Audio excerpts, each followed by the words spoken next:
never played it, but I'm so down for the There's challenge. no sound. Not a single person in chat told me there's no sound. Y'all are stupid. All right, let's start. Let's take it back from the top. Hey everybody, my name is Tyr. I'm the Silverhaired Wolf from MEEM, and welcome to the latest episode of Mirror Quest. Today we are continuing on with the prologue series, and we are joining one of the new members of Echo, Mirror Quest Echo. And that's good. We're joined by Kuro, and for the totally not the second time. Do you want to introduce yourself to everybody?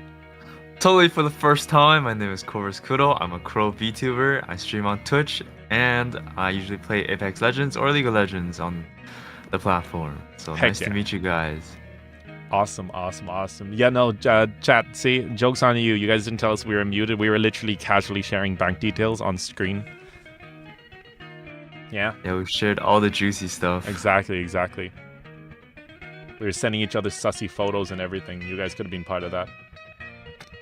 But let's jump straight into the game. Kuro, I believe you were saying that you've played a little bit of TTRPGs in the past.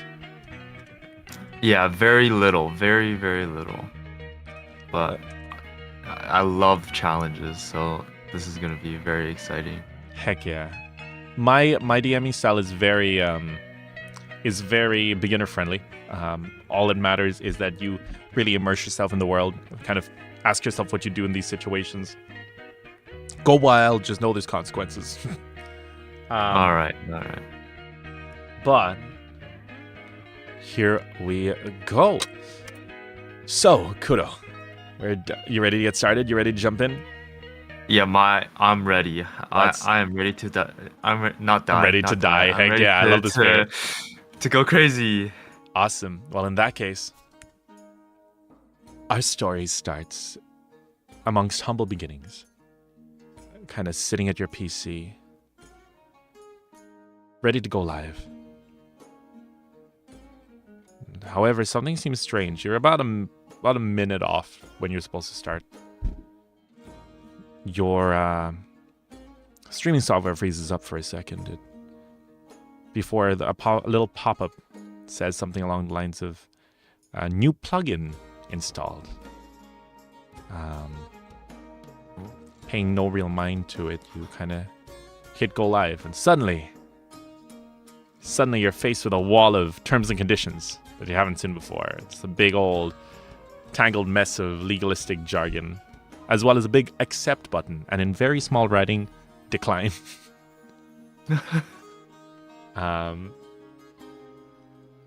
What you gonna do? What you gonna do? I wanna read the terms and conditions. You're gonna read all of the terms and conditions. Roll intelligence. It's the first roll. Click that. Oh god. Press space. Hit the 20, and then you can just drag it out and roll it. I'm rolling. I see that really 10. What's your actual intelligence score? -1. That's 9. That is a fail. You start kind of squinting and looking through it, and just the words just start turning to mush in your head. You're like, dude. And you're looking at the time, and it's now time for you to stream. Oh god, I have to accept this or else I can't start stream. You doing it? God. You doing it? I'll do it. I'll just do it. You press What's the worst that can accept. happen? Literally nothing happens, dude. You hit go live, stream's going well. You know, you're playing Apex, everything's great. You know, you're popping heads, you're start memeing on a dude. I'm doing my thing. Sorry, this one guy's sitting there with a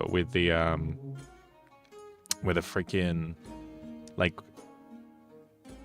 I can't name any guns in Apex anymore. I literally played it last week and I'm drawing a blank. Oh, a flat line. I hear this. Okay, you find a poor noob with a Mozambique, and you beat him to death using only your fists, and then teabag him after. It's great. It's a great game, right? It's a great game, right? However, you notice something strange. You could have sworn you actually got a good night's rest that day, and yet, for some reason, you feel a little bit tired. Each blink feels ever so slightly heavier.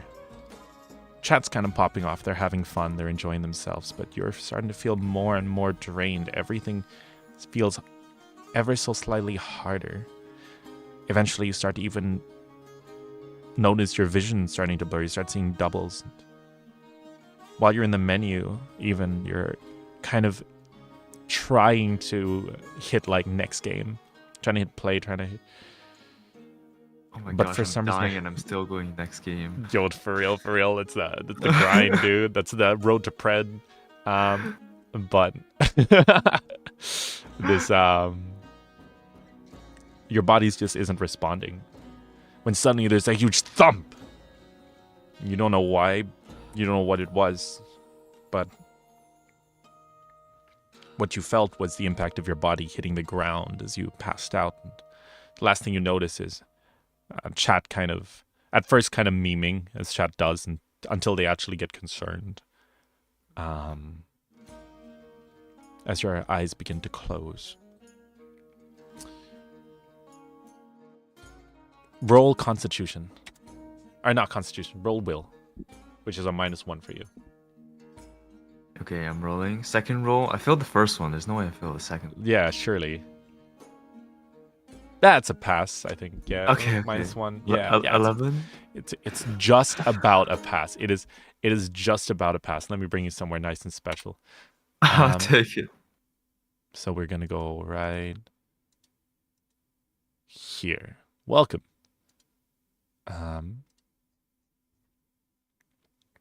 And it's gonna be right here. Oh wait, not that one. Was it? Where was it? Where is it? Was it? I want the funky stuff one. It's the naked one. If you're talking. The guy. Oh no, I'm getting the music. I'm getting the music. Yeah. It was. Was it this one?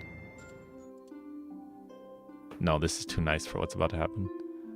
What does that mean? No, nothing. Don't worry. Don't even worry about it, my friend.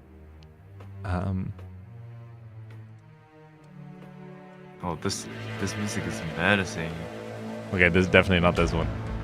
Definitely not this one. Yeah. Oh god. Oh wait, no, don't worry, chat. Don't worry, chat. I knew I should have. Oh, this is nice, but it's not the one. How the heck have I lost it? I literally had them all written down, and I was like, I won't need it I won't need it today. It was kind of, oh, dude. Okay, wait. When in doubt, 1 second. I don't know if this will kick you from the game or not. Give me 1 second. We're doing chat.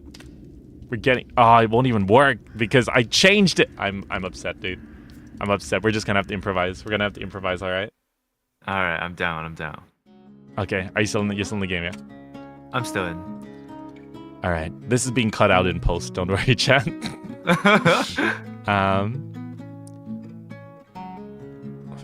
Gusty Grounds, Gothic Castle. Oh, let's try this. There it is. This is the one. You hear it? Okay. So, at this point, you feel a strange warmth. Like your body's kind of. It feels like you're kind of out in the sun. You feel something kind of prickling against your cheek. The familiar feeling of grass, and you seem to be outside, but your head's still pounding. And suddenly you feel something poke your cheek. Oh. Yeah. You hear the voice. Hello. Morning. You hear the voice of like a little girl, kind of ringing through your ears. Well, I am so confused that I guess, do I have the energy to get up and yeah, so at this point my eyes? You kind of open your eyes. It's bright. It's very bright outside. You're like, oh. And the first thing you see upon looking up is a short girl in what looks like a flowery kind of pink kind of outfit, something similar to a kimono.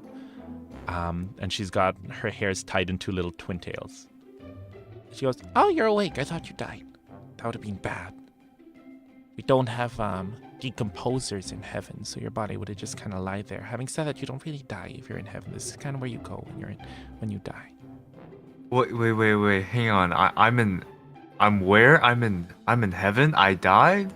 Yeah. How did that happen?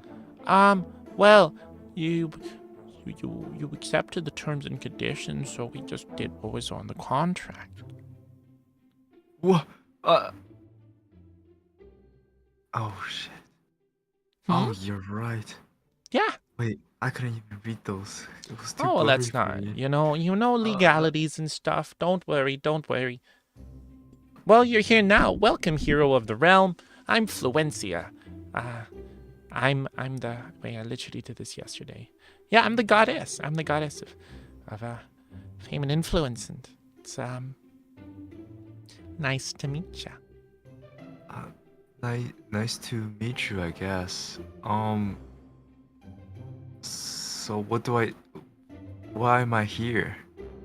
Oh, well, we were, and it's at this point that you start to realize that, like, your memory's a little, starting to get a little foggy from your life before, as she says, well, the thing is,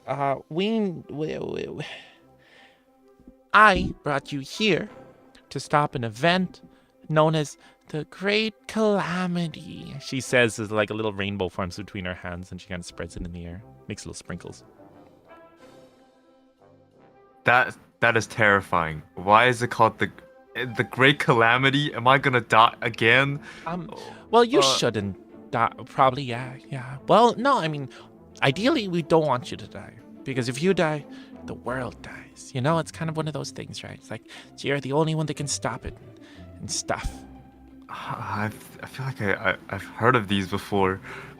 Yeah, it's an isekai. Right, isekai. Mm-hmm. I got isekai'd. You sure did, she says with a smile. She quickly, like, I'm following everything from this manual that I got from your world. She lifts it up. It's where I got my outfit from as well. She does a little spin and she hands you a book that says, that time I was reborn in another world as a vending machine.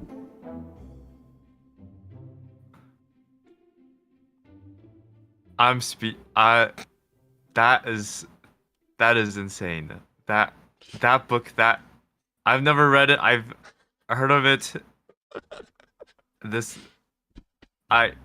Don't worry. If we follow all the steps in here, we should be able to save the world. Okay, well, I mean, I'm already dead, I guess. Well, you're There's not nothing really- technically dead. You're just in a coma. So, you know, people could probably... She kind of shows you, she kind of waves her hand and you suddenly see, like, almost like a rift in space. And you're looking inside, you kind of see yourself, see yourself for a second. She goes, oh, wait, I should probably ask... You gotta ask permission, you know? You gotta ask permission in case you're in compromising positions. Do you want me to use a wish to just make... allow you to see yourself in the operating room? Or not really operating room. It's kind of just a patient room. It's kind of boring. No, it's okay. Okay. It was a very interesting life anyway. Oh, that's kind of sad. I've got a very interesting life, as you can see, on this island with all my my friends. Yeah. Yeah, let's do it. I guess I'm already Yay. here. There's no way I can go back, right? Well. Oh.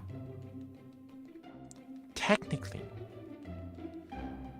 I can do 2 forms of magic.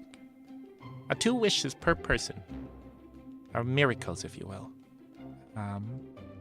And so, I brought you here with 1 wish. And then you had 1 remaining. And you'll get 1 more if you're able to save the world from the Great Calamity. She says it this time, but there's no rainbow. Wait, so you had 2 wishes and you used one of those wishes to get me here? Mm-hmm. And I used the other one for dramatic effect when I said the Great Calamity. I put my hand on my forehead. I'm just sparkles. contemplating why I couldn't read the rules, even if it was blurry. Roll for like, how did this happen? And she goes, so, have you got any more question, brave adventurer, before we send you on your mighty quest to be reborn in another world as potentially a vending machine? Is there anything else that I should know before I go there blind? Because I'm not sure I know anything Oh, at this well, point. have you ever heard of the concept of the mirror realms? No, I haven't. Oh boy. Well, you're about to go on a quest to save one of them. A mirror quest, if you will. So the what's it called? Basically, you come from a place called the Prime Realm. That's like the quote-unquote real world. But what's real nowadays? How can we be real if our eyes aren't real, as they say? But mirror realms influence your world in a variety of ways. Mirror realms are held together by emotional stability. If all of the people in the world are really happy and their emotions are aligned, then something called a reflection occurs. And in your world, things like age of peace, industrial revolution, ends to wars. These things happen. Good things, usually, depending on the perspective. But usually, for the majority of people, good things happen. Now, granted, you can reach emotional stability by also being like, I don't know, mind controlling everyone in the world, or somehow making all the bad guys disappear, or snapping your fingers and making 50% of all life suddenly disappear. But like, hey, these are things that these are methods that we don't recommend. Now, should the opposite happen and the world is thrown into dismay, you get a shattering that occurs. And firstly, that mirror realm goes poof, which is bad. Maybe. Not all the time. I'm kind of it depends on a lot of things. But your world then gets hit with splinters of that, and you get things like famine, like war, like bad signal during high ping during a game. These things all culminate from a world and realm being destroyed. Oh god, we can't have bad ping. Oh god. Nope. So it's your job to go and stop the great calamity. And as for what that is, I'm sure you'll figure it out on the way. Okay. Yay. All right. Good luck, Mr. Kuro. Kobo. Yeah. Bye. If you need me, just call me. Got my How number. do I call? Oh, I do? Okay. Wait. Here, Okay. I'll write it down for you, cute stuff. She says as she takes out a little scrap of paper and then pulls out a little pen and then jots down about 7 or 8 numbers and hands it to you. I am terribly concerned. There's a little heart next to the number as well.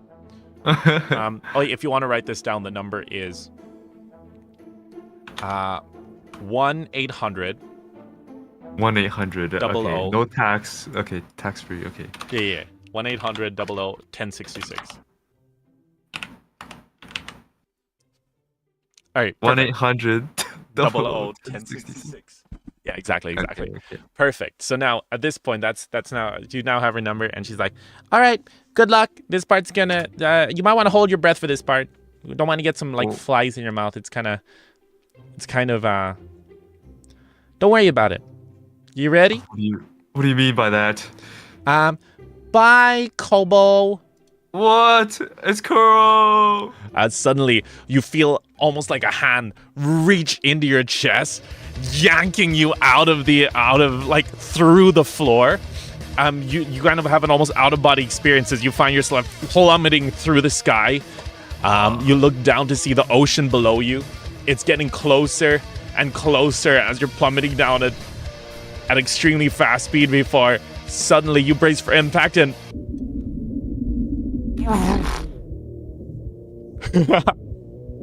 So at this point, you find yourself kind of panicking, attempting to swim. Roll. Give me an agility roll. Give me out. What is happening?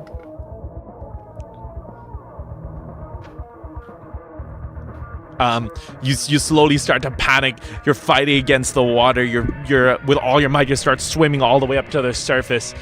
You're about to just about see the light. You're barely holding on. Roll will.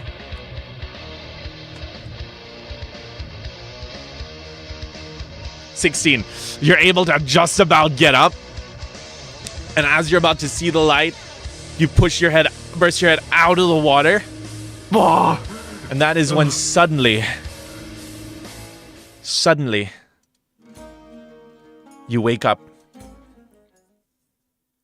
You wake up on your bed. Don't worry, it wasn't just a dream. It was just a dream? Where you wake up is in a... Let me bring you to this area. You wake up in the bed of what looks like a... There's wooden floors and thatched roof. You kind of see... You kind of get your bearings and you realize that all those events of you falling from the sky, meeting the goddess, this happened many years ago. And since then, you know, despite being an outsider to the world and such, you decided you would open a place for people to come and just enjoy themselves and just have a safe space. And, you know, through a lot of work, they're learning the language, many odd jobs here and there and stuff, you finally opened your own tavern. And actually, last night was your first night sleeping in the bed of your very own place. Oh, it's like a dream come true. One thing is, ever since then, you kind of realize that everything before your instance with the goddess is a big blur. Occasionally, you mention things that other people in this world simply don't know about, that you just assume are from like a previous life. But apart from that, life's been kind of smooth. That is, of course, until you hear a very loud dun dun dun dun dun at the door. Oh, who's that? I'm sorry, it's from the downstairs door. You're currently upstairs at the in one of the guest rooms. Oh. So I didn't even see the upstairs. It's like here. I think the floor is being cut off a little. Oh, wait. I forgot to put the upstairs in. Imagine there's an upstairs. Damn it. Wait, one second. 1 second. Let me for now pretend there's an upstairs. Okay. So yeah, what would you like to do? Would I know who it is? You can like check. You can like try to look out the window or something if you want. I'll look at the window below first to see. You definitely were not expecting anyone. Okay. You see what looks like a large figure, kind of wearing a cloak with a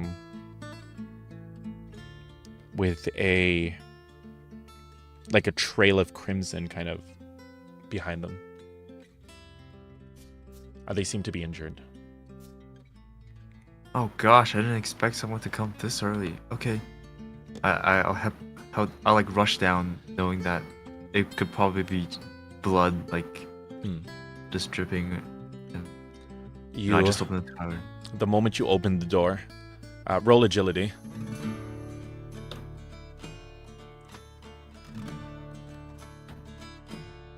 Three. You're not able to react in time as the body just slumps forward and lands on top of you, and both of you just end up crashing to the floor. Oh god. You notice that roll perception, which I believe is it's going to be +0 for you because your intellect is -1. Oh my lord. Ain't no way. Okay, so you don't really notice anything about this person. Their cloak is tapped right tightly around them, and they're covering their face with with what looks like a lower half mask. Yeah, what would you like to do now? You also do notice a pool of blood on their side. Okay, I use my two hands, grab their shoulders, and shake them and ask, "Are you okay? Are you all right?" What's your name? They let me roll here. A one modifier doesn't mean I rolled a critical failure, right? -1. Because I had a 2 and then it was -1 agility. No, you have to get the actual 1. But also you also get your perception is actually your intellect +1, so your modifier is actually 0 for perception. But you have to get the actual 1 for the crit fail. So, the person seems to wake up and immediately looks at you, and kind of like you feel like a wave of like tension. It's like almost like killing intent before they kind of slump to their side, and you notice that there seems to be a dagger an arrow lodged in their side. Like they kind of like move their arm ever so slightly before passing out on the floor again. Oh gosh, would I have knowledge to like treat them to? Roll intellect with 1 boon, which is a 6. So you can add a d6 to it. So if you roll it, then roll a d6. Your rolls, dude. Your rolls, dude. Okay, so unfortunately, you're not really sure what to do, especially with them having a cloak on and such. So don't really know what the best course of action is, and you also know there's like nothing. There's like no real. It's not like you're in a town or anything either. But you can try if you be specific and try to say what it is you want to do. Okay, I want to, since I have a tavern, I want to grab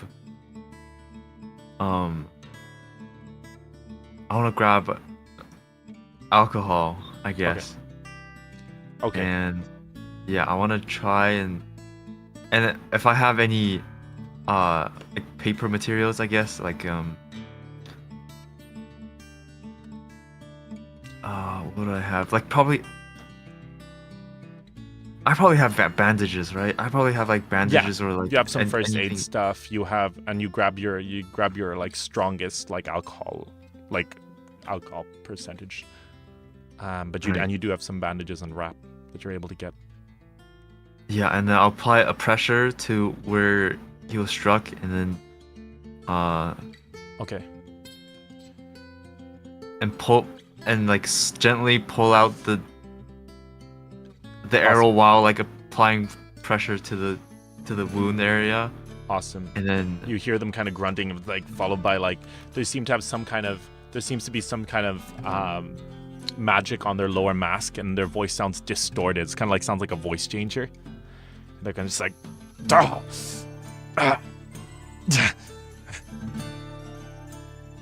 you're gonna be all right. They don't say anything, and they don't say anything anyway. They're now awake as well. Okay, so you have your hand on the cloak, on top of their cloak, and you've pulled out the arrow. Yeah, now I'm bandaging him and trying to. So what do you do? Because there's still like a bunch of layers. You notice that this person's cloak is made out of like a bunch of different layers and such. I'll have to try and take it off to. You suddenly hear the voice of the person's voice going, "Look, any more than you have to, and you're dead." You hear, Sir, you're dying. I must do this. There's no other way. And as you're saying that, and as you're like, "Sir, you're dying," you kind of pull some of the cloth away, and you notice an oddly feminine side of a torso. Stopped just short of public human decency.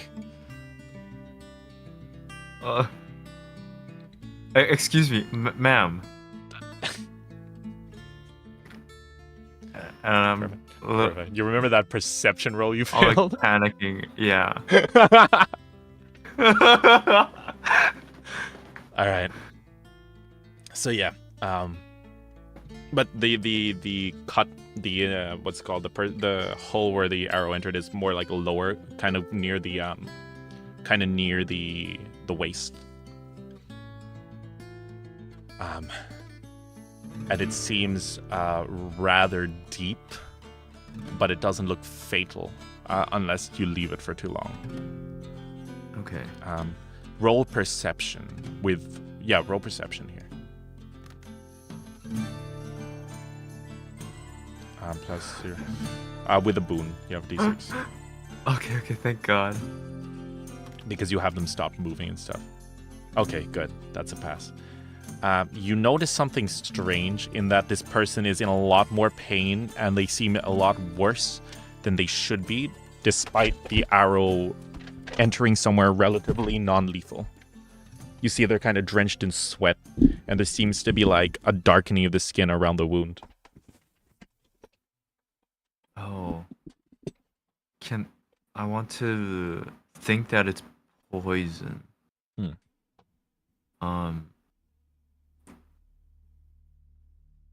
Would I know what kind of poison it is, or if there's anything I can do to alleviate the pain? Roll intelligence. This is gonna be so bad. 14. So actually, early on, while you were just doing odds and ends and bits and bobs, you actually helped a herbalist in the forest collect some herbs. And they told of a... what's it called? They told you of a very specific poison that's very common in assassination attempts, because once the body is deceased, the weapon and cools down, the poison itself kind of evaporates into the air. And it's called frigid root. The poison itself, so the poison itself will dissipate when subjected to anything cold. Oh. Okay. I'm gonna put the, lay the lady down gently, and then I'm gonna run to the storage and grab a huge piece of frozen ham. Because I know that thing is gonna stay cold for a while, and I'm gonna use that to apply it to the poisoned area. Perfect. You do have it, because there's there's a frost room inside the thing. There wouldn't necessarily be ice, but there definitely would be frozen ham. And you kind of bring it over, and you hear the person object, like, "Wait, what are you?" And followed by your as you put the Don't worry. The ham, it'll save you. You hear it just go. She just kind of like grits her teeth as you place the ham on the wound, and almost immediately you see the blackening around the wound start to like slowly fade away. Now there's still an open wound there, granted, but it seems to definitely be helping. The person also, they're not breathing as heavily as well, and they don't look like they're in as much pain despite the open wound. The ham always does the trick. Hey, yo. Wait. So at this point you're able to wrap them up and they calm down, and eventually you notice after a while they just seem to have like kind of passed out, whether just from the pain or the relief, but they are breathing. Their breathing has stabilized. Okay. And they're no longer losing blood. But so she's kind of just like lying there on the just inside your door. Inside my door. Yeah. Or did you bring her on upstairs, or did you just... No, not yet. Yeah. But I think I'll do that now. Okay. Yeah. Yeah. So carefully, I won't make you roll. It's like carefully, you bring her and you lay her down, and you just kind of make sure she's all right, and she seems to be what do you call it? She seems to be resting fine and comfortable. Is there anything you'd like to do before you're waiting for her to wake up? I think I want to just grab some water and maybe make some food and put it by the bedside so she can maybe get some when she wakes up. All right. I'll probably make some soup. That's easier to consume. Okay, awesome. So let me so you go and start cooking up and leaving some food upstairs before going down and continuing what you'd usually do, setting up in case customers arrive and stuff. You're a very new place, so it's still kind of it's people are still feeling the area. People still have to wander past. Let me also just get something real quick.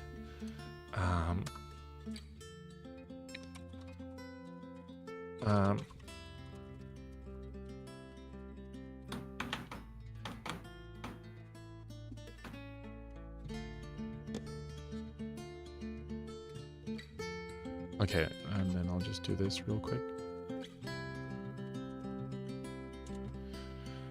Okay, so at this point, you leave all the food upstairs and kind of leave her be for a while before eventually going up to check on her.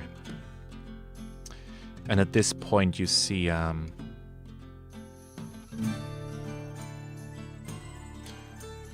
you open the door to see a lady she's got kind of like red eyes, and she's kind of got her hair like pushed over to one side of her head.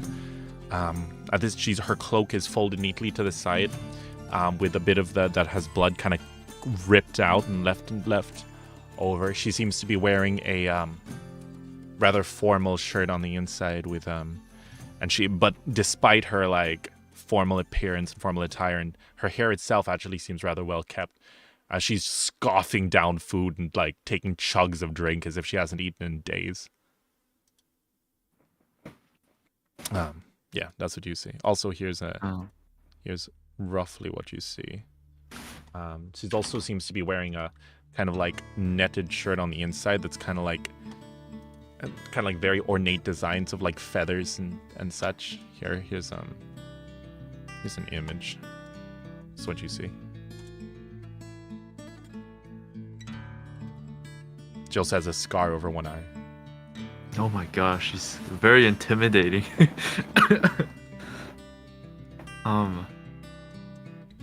Wow, you must have been through something, because that was a whole ordeal.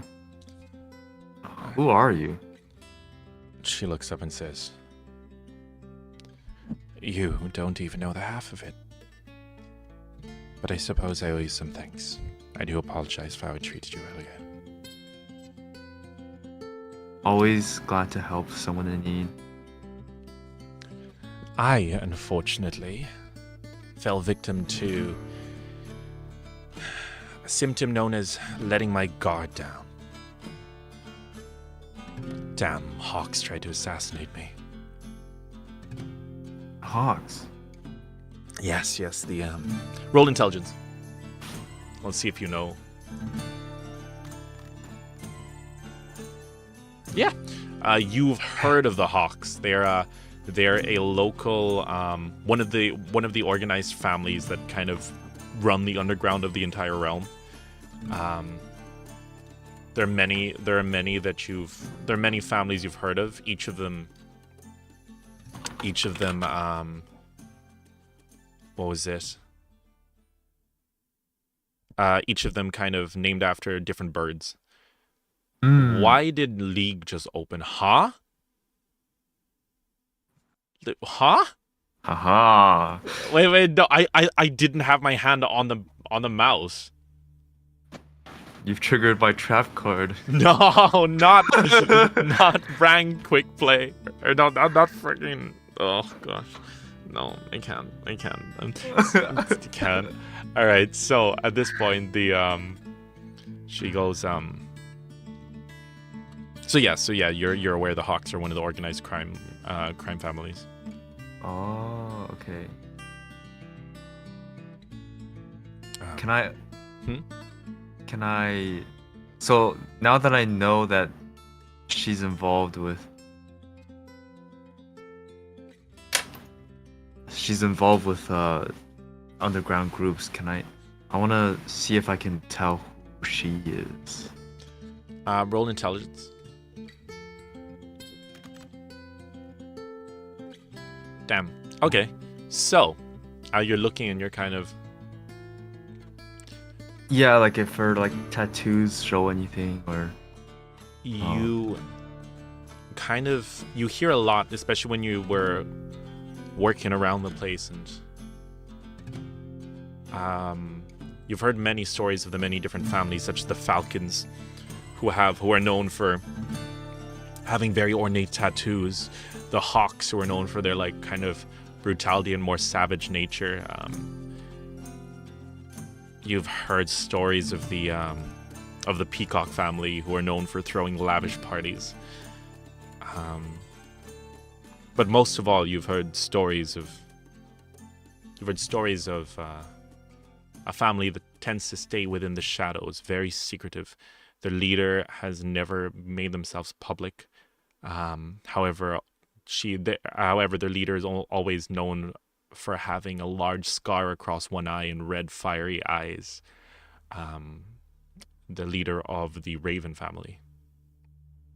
And kind of, you're not 100% sure, but that's just information that you know. Okay. I don't think I share the information that I know, but I'm not trying to hide it either, I think. So I'm going to just say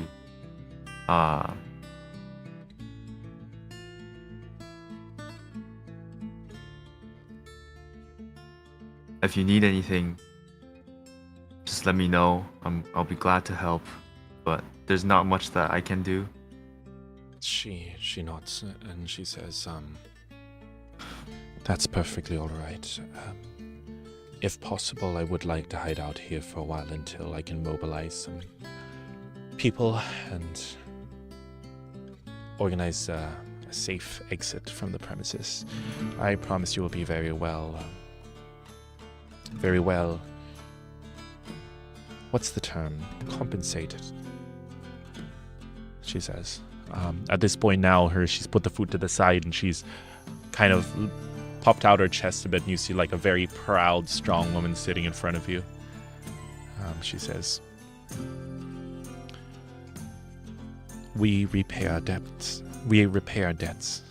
in our family. So, it might not be much for now, but thank you for your kindness. And I would like to rent a room. Of course.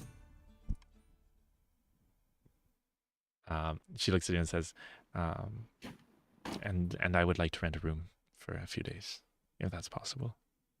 Bed and lodging, she says with a smirk. I'm a little conflicted, like, oh, I just started this business. Should I let her pay or not? Choices. It's the Detroit Become Human.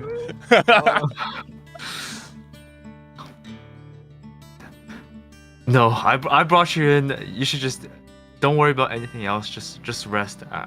But I will have to. I won't be of any service during the day. I do have to run this newly opened tavern.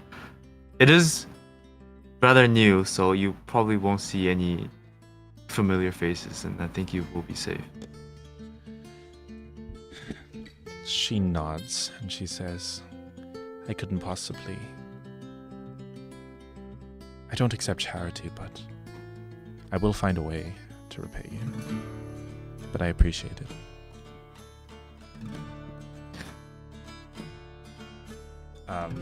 Yeah. But she says, okay. If you wouldn't mind, I would like to take a little nap. Will the tavern be open later tonight? It will be open. Downstairs. Yeah. Perfect. All right. And so she kind of closes her eyes and goes to bed. And as she does, you start to hear you start to hear some noises downstairs because at this point a lot of time has passed and like a crowd seems to have shuffled in and it seems to be getting quite busy downstairs. People have like caught wind of like this new tavern that's opened up and it just on the outskirts of town and stuff. Customers. Yeah. So do you go downstairs to greet them and stuff? Yeah, I do. I like merrily jog down the stairs to greet the customers. You go down the stairs and you're met with a wild sight. Many people, men, women, some children running around. It's busy. It's packed. There's people not drinking. There's people waiting to be served drink. There's people sitting at the tables. It's busy. Roll strength.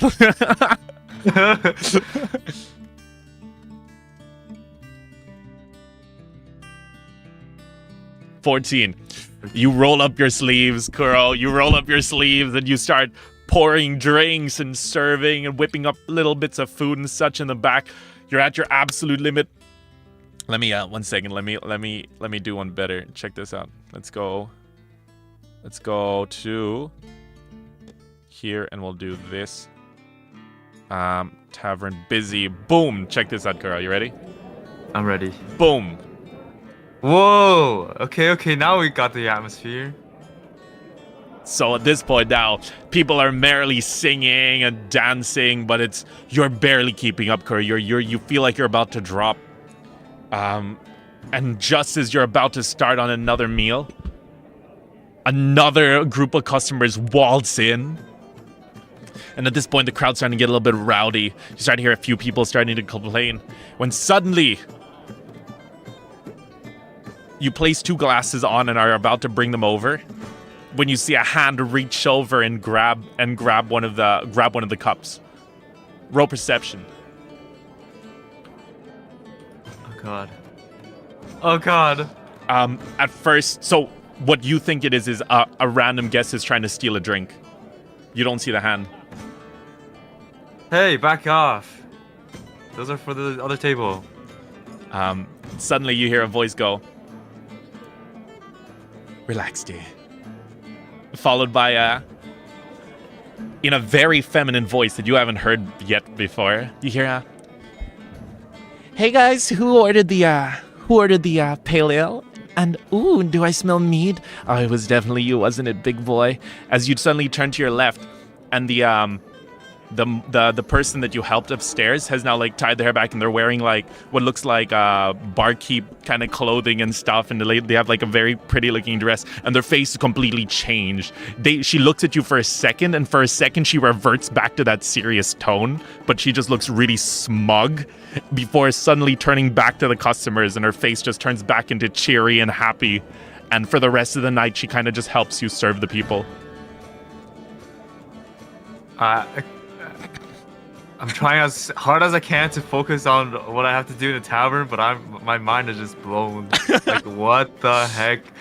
Who she's is really this good. person? She's really good. And she throughout the night she kind of at some point in the night she kind of taps on the table. "Oh, chef, you're falling behind. Don't want to get outdone by you. Don't want to get outdone by your waitress." fired up. I get fired up. And Roll start strength. Stuff. Roll strength with 1 boon. That's a plus with a +6, plus D6. Oh, how do I? Oh.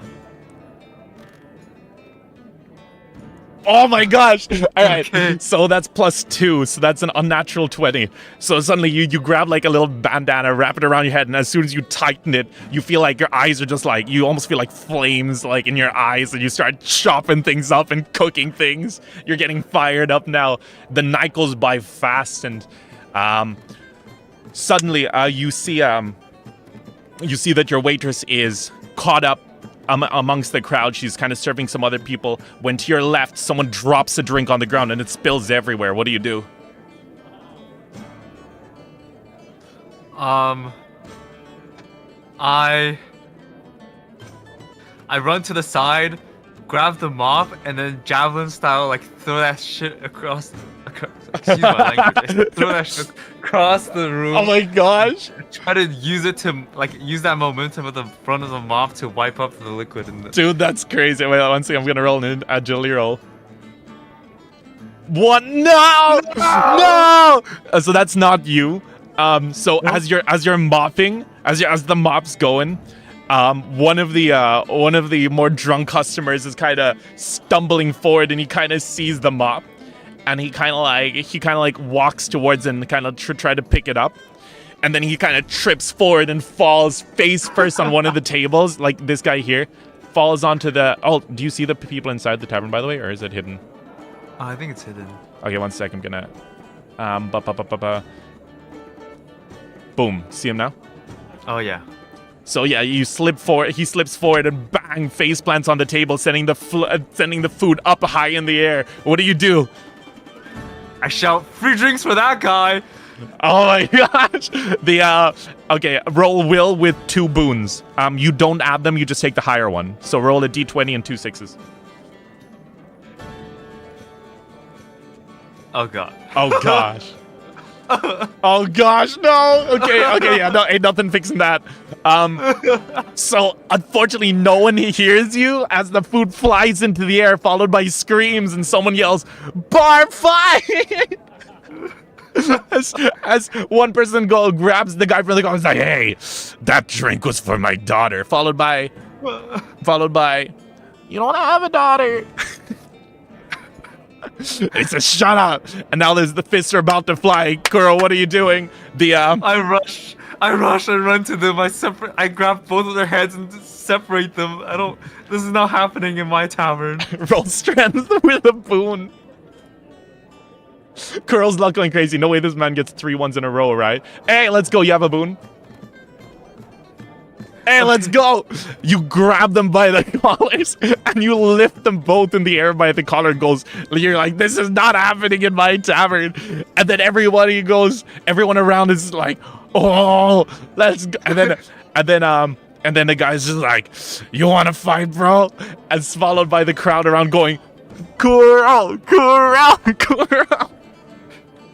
Okay, I give in to the energy of the crowd. Yeah.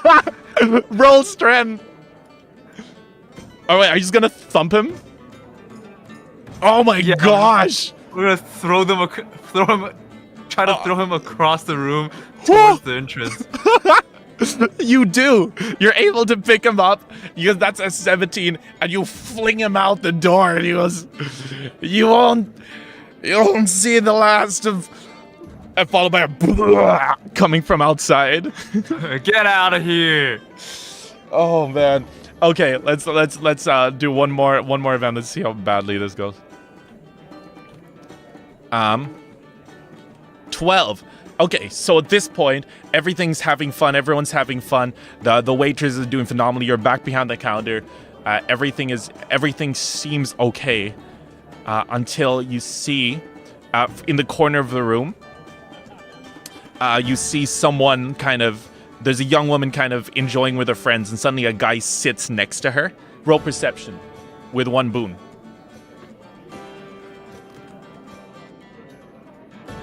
$16. You can see he's clearly making her a little uncomfortable.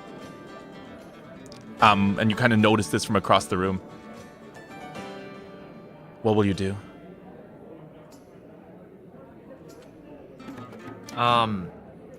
Wait, so it's one person walking up towards a group of people. There's a girl sitting on a table with her friend, and a guy's just pulled up a chair and is sitting next to her, kind of thing, and kind of like getting close. I wanna. Oh man. How will he handle this one, chat?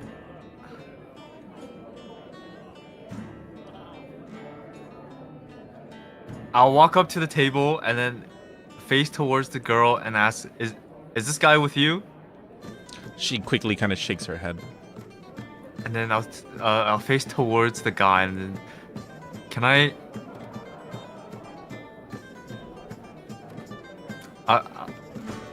Oh god. So I'm gonna get rid of these dice. There's so many dice outside. All right. Sir, would you like to sit over there? I think there's a drink waiting for you. I'm not sure this company is with you. And he looks up at you and says, "Who are you, my mother?" Kind of gives you the side eye. Oh. I'm not the greatest with confrontation like that. Roll. Okay, you know what? In that case, I'm gonna. Okay, perfect. So at this point, holding a plate in one hand, your waitress kind of sneaks up beside him and places her hand on his shoulder and gently squeezes, and you hear it, followed by her going, "Hey, dear. It looks like it really looks like your drink over there is gonna get a little stale. You might wanna get up and go tend to it. We don't want to waste any alcohol, right, guys?" Followed by another, and he goes, "Yes, ma'am." And then he looks up and sees her face. It's like, "Oh shh." Followed by "We'll talk at base."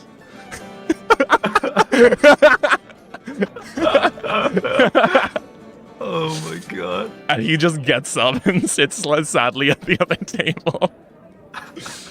All right. And time skip. Let's go to...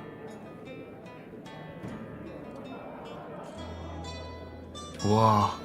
Let's go to... Wait, wrong one. Tavern. Boom. Wait, this looks crazy with the night. I know, right? That's here. Okay, there we go. So at this point, everybody has left the building. It's you. You're kind of sitting in the ground and like slumped over. And the person you helped is slumped alongside you. You're both back to back. Everyone is thankfully cleared out. There's no drunkards left passed out on the wall. You sit there with like a nice kind of plump bag of change that you've made this tonight on your first like big night. But you're so tired. I'm slumped back, and I tilt my head towards the lady. I just ask, so what's your deal anyway? You're really good at this. She says, you're getting back to back there. She looks over and she goes, in my line of work, you have to be ready to adapt to any situation. Be whoever you need to be. Be a people pleaser, if you will. She says, just very out of breath. Not immortal though. Definitely wish I had some superpowers now and then. Yeah, no, that was crazy what you did today. I really needed that. Thank you. She said, of course, as I said, my family pays back what they're owed. And consider this an advance payment. Oh, she says, before standing up. Suddenly, she kind of looks and like notices you guys are kind of like leaning on each other's back, and she quickly gets up and like dusts herself off, and she's like, had to improvise a bit on the old uniform, but I hope people liked it. Looks like a good place. Looks like you're quite a capable person, she says with a smile. I do my best. She says, tell you what, I am about to head out. I have some unfinished work. I'd like to make some calls on your behalf, if you don't mind. Perhaps I could get you get some help for yourself and other things, if you wouldn't mind. I think to myself that, being at a new place and finally settling down, having connections around would be very nice. And the lady seems very nice as well. So I will say that that would be great. I'd love that to happen. She nods and shakes out her hand. She said, "My name's Ravina, but most people call me Riv. Those who are alive for long enough to call me that," she says with a kind of bittersweet smile. Well, somehow I'm still alive after all that today. So She roll will.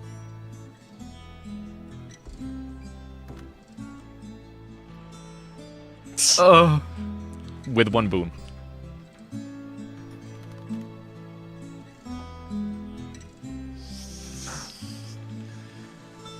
She she looks at you and smiles and she says, "I'm sure you'll be fine with a little rest. Now, I'm gonna step out for a bit. Thankfully, one of my compatriots decided to pop in today. He's gonna help walk me back to the others, and I'll be back in the morning. Though I do have some lodgings after all. Don't want to waste it. But," she says as she's leaving, she's like, "Thank you, Kuro. I'll see you in the morning." good night. Stay safe now. And she smiles and she looks at you and she's like, "Not gonna lie, you're also one of the first people to not freak out upon realizing who I was. It's as she's leaving, somewhat refreshing," she says with a smile as she kind of disappears into the night as another two cloaked figures kind of almost like appear next to her and they slowly walk off into the fog.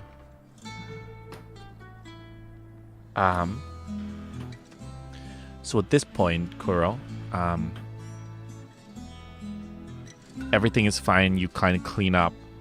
Things are going fine. The next morning is kind of quiet and it's chill. And that is when you get a knock on your door. Knock, knock, knock, knock. Oh, I guess I'm expecting. Where's the entrance? Oh, sorry. It's do you see where the stone path is on the other side of the house? Oh yeah. Yeah. So at this point, you get to the door and you're greeted by a cloaked figure, not Riv, and followed by the line like, the boss wants to see you." A little sigil of a raven on the cloak. Okay. Yeah, I'll come, and I'll lock all the doors of the tavern. And He says, "If you want, we have some temporary workers. I don't know if it's opening hours yet, but we've arranged to have people running in your stead." But if you want to lock up, we won't stop you. I'm never opposed to doing less work," he says with a giggle. I didn't know there was an offer. Okay, let's do it. All right, you heard him, boys. Followed by suddenly from around the corner, you see someone a really buff-looking bartender, kind of walking up. You see a lady with she's kind of wearing a nice kind of skirt and waitress outfit, but there's very evidently a knife strapped to her thigh. You see a few more. You see someone walk in looking like a chef that's battle scarred. He's kind of holding a toothpick in his mouth and he's got his little chef's apron on. It's like, and he goes, these are the best cooks in the family. I'm sure they will be of service while you're away. Seeing their appearance, I feel confident in their experience. I was like, hell yeah. Now at this point, he kind of leads you out towards in the opposite direction of the town, actually. Oh, okay. Through the forest, to a little clearing. He looks left and right before he looks up towards one of the trees, and he lifts up one arm. And as he does, what looks like a raven kind of starts to swoop in from the tree before it kind of flies and lands on his arm in place, and he opens his hand, and it places a small what looks like a small sigil. Not a sigil, like a stone with a small like sigil on it. And he nods, the raven flies away, and he slowly slots it into a small hole in the ground, causing the ground to slowly sink in, forming some steps down into an underground cavern. Whoa. And he goes, yeah, pretty fancy. Boss installed it herself. Kind of based. I know, right? He says, before bringing you over to the new board. Ba-boom.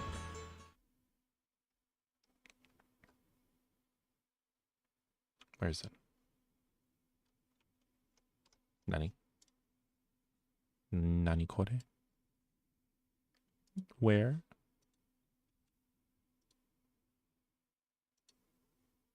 Map doko. Wait 1 second.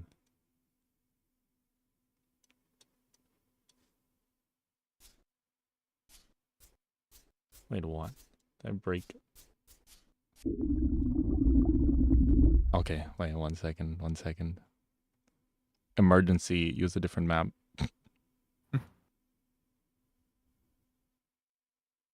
Not that one. Sometimes this thing works perfectly, and sometimes it just breaks, and that's always great.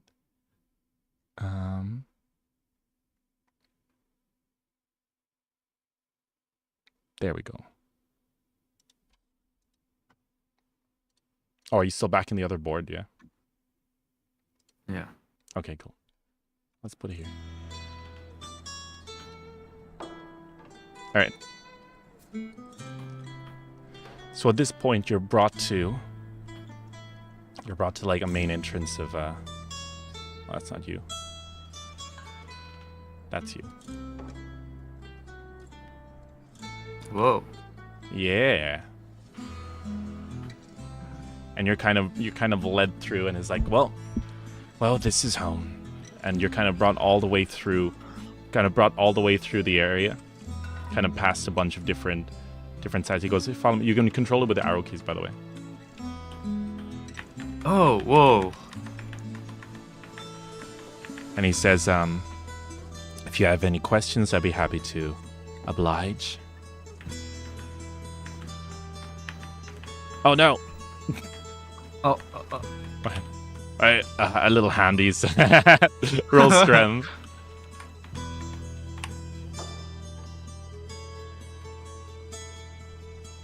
I got Oh my you. gosh, what a waste of a 20. He like, you grab him and pull him up with all your strength, and he goes, I can see why she's taken an interest in you. I just laugh. Anyway, what you think of the place? This place is huge. Let me very quickly. Is this your main base of operations? Like, He whoa. He nods and he's like, sure is. This is the he kind of gives you, he goes, oh, 1 second here, you'll need this, it gets a bit dark. Perfect. Hands you a little torch. It's like this way. Oops, not that one. And he says, and as soon as you walk in through, he leads you a large cavern, and sitting on the chair with her legs up on the table, you see Ravina sitting over there, like, hello, Kuro. Long time no see. It's been a whole, like, 6 hours. Yeah, this is not the it's definitely a different atmosphere that we're meeting again in. I know, right? Unfortunately, it seems like things have gotten a bit too hectic up top. And I unfortunately won't be able to use the room as much as I would love to, but I would like to present you with an offer. Could you please leave the room, my lovely feathered fellow? She says to the other guy, and she's like, "Of course, boss. I'll be over in the other room if you need me." And chills over here. And so at this point, Ravina's kind of, she's also, she kind of sits and she's like, take a seat, Kuro. She says, not only did you help me out, not only did you effectively save my life, and by all means, I do truly appreciate it. But I've noticed that you've got some characteristics that we in the Raven family truly look for. You are just, but you know when it's time to get rough. You know when it's time to avoid conflict and when it's time to not take part in it. You don't go with the flow. And so I have a proposition. Why don't you join our ranks? Not only will you receive protection from us, but the people that are our people can make sure that your tavern is always staffed. Should another one of those rushes happen again. And obviously you will be adequately compensated. And we'll get to hang out more, she says with a smirk. Damn! What the fudge? Well, I've always wanted a place of belonging, a place of camaraderie, and I feel some familiarity with this place. As well, that simply means that you found a new home. This isn't just a camaraderie, this is a family. You all care for one another. We all, I truly do care about the people under my care. And these are people that were cast out, basically thrown away from society. Dregs on the streets that didn't even know how to hold a knife and fork, let alone have basic manners. I was one of them, of course, but ever since I kind of pulled myself out of that, I felt like it was my duty to give these people a place to belong even when the world wouldn't accept them.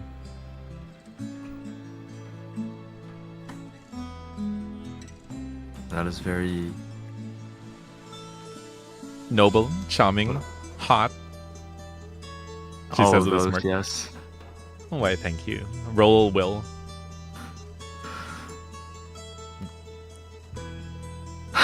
with a boon.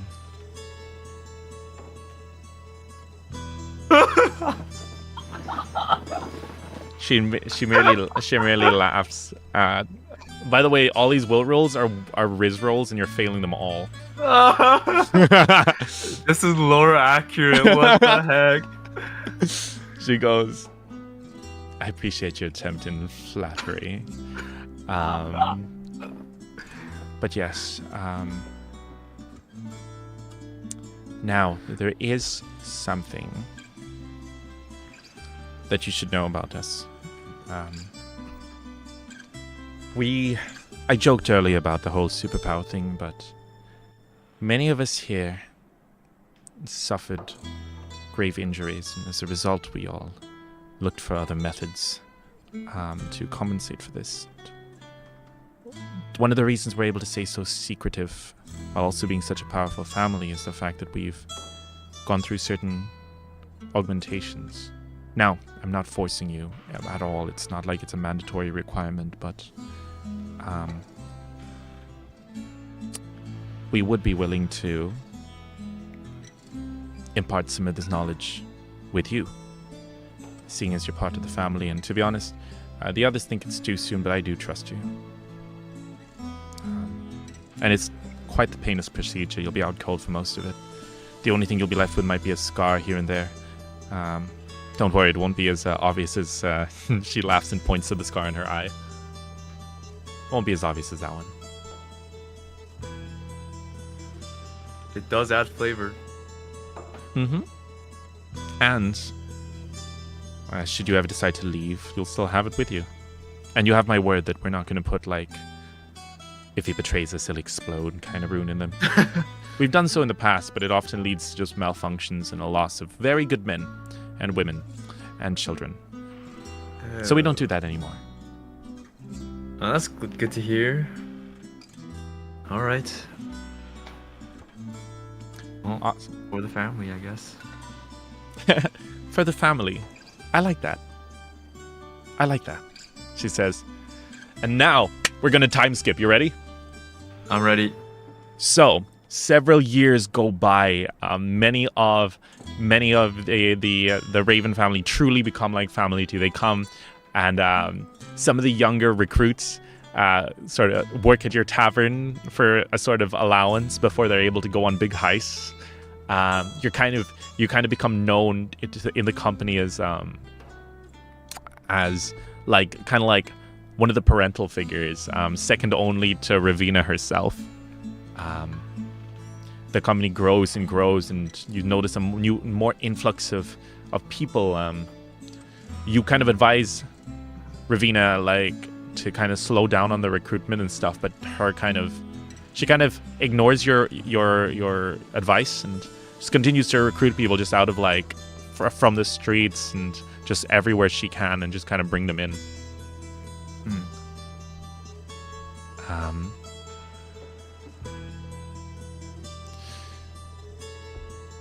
That is until one day.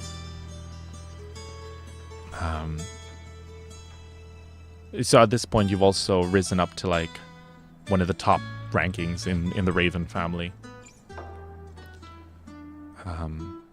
Ravina's become very close. You two have become quite close. You kind of help each other a lot. You've saved each other many times at this point. And now you're coming back from a scouting mission to get some information on a rival family. The Hawk family. And that is when... Let me just grab some...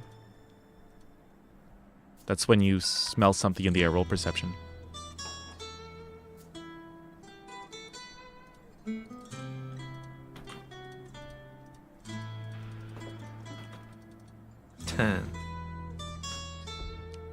10. All right. Yeah, that's good enough. Wait, not this one.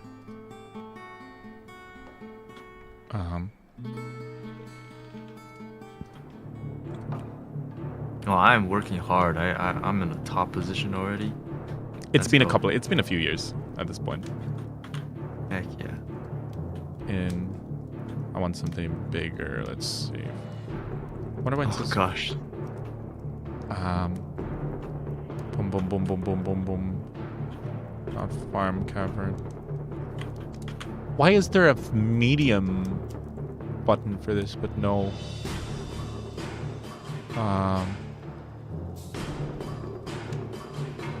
Okay, we're just gonna go like this then. Wait, am I missing something, chat?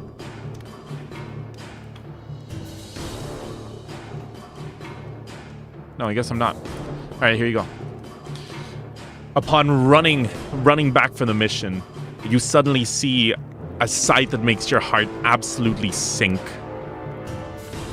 Your tavern that you've spent so many years building up is just scorched. There's flames pooling up through all the windows. But not only that, you get a very familiar irony smell that fills the air. What do you do?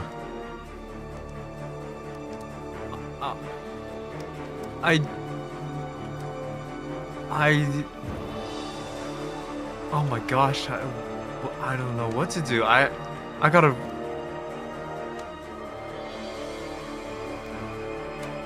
Is there a way to put out the fire? Can I go inside to see if is anybody inside? So you go inside.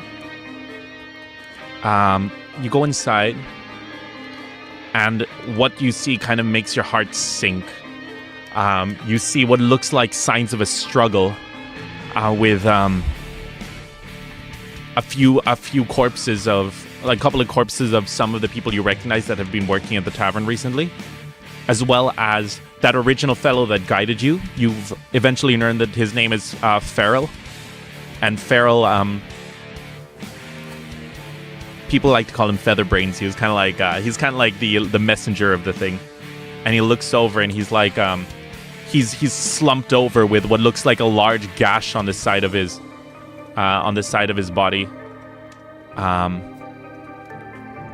you see him and he's barely breathing. He's kind of. I want to run towards him. He looks up at you and he says, Kuro. He's kind of gritting his teeth in pain. Who did this to you? Or don't talk. I wanna. He shakes his head. He says, Riv, go. Base. Riv. Save. Please. Oh God. He's coughing blood at this point.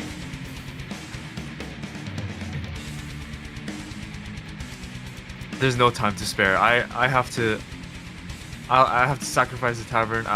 Maybe I'll like. Can I carry him to the entrance? Roll strength.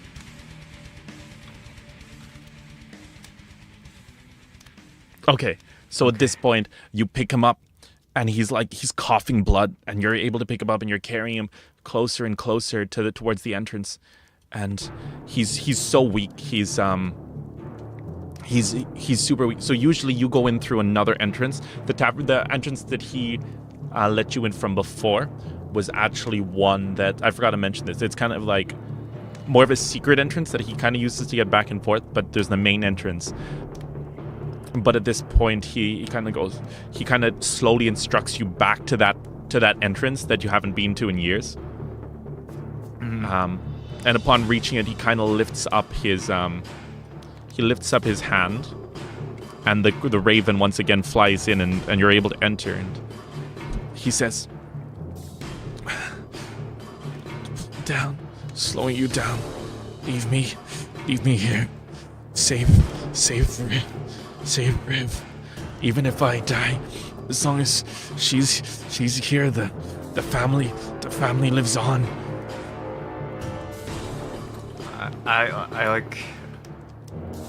I close my eyes really hard, and I know what I have to do. So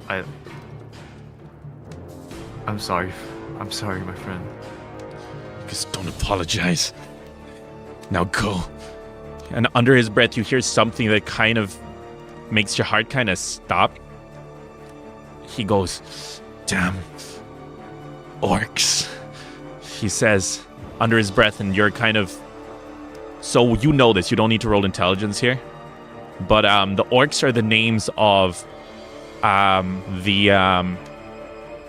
it's basically what you guys are called. The ones who undergo this special modification to their body to give them extra strength.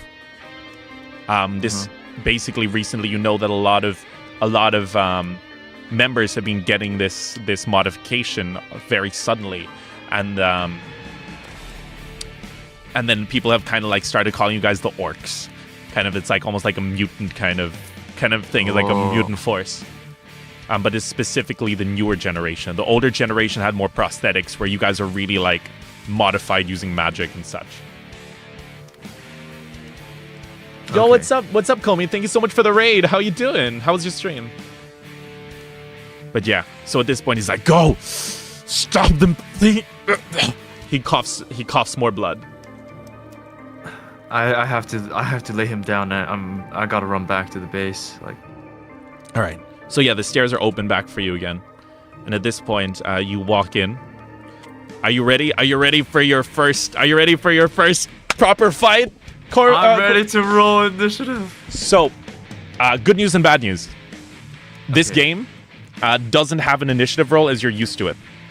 Okay. Instead, I will ask, this allows for more, you guys have more time in between and you can talk to each other, because all I do is I say, would you like to take a fast turn or a slow turn?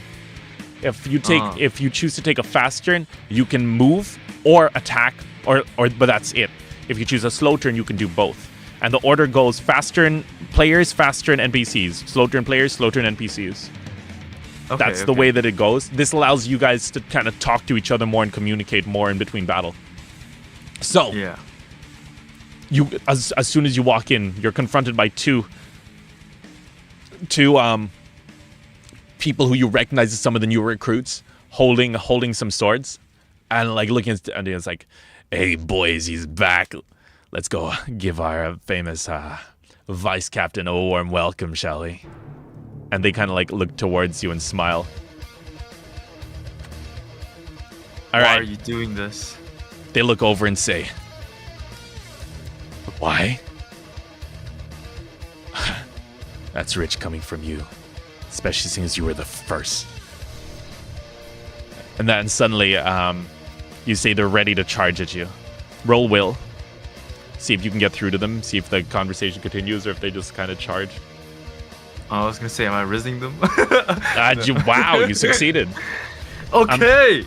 And he Finally. says, gonna head off to bed. Good night, Comey. Can we get an exclamation mark Comey in chat? Thank you so much for the raid, though.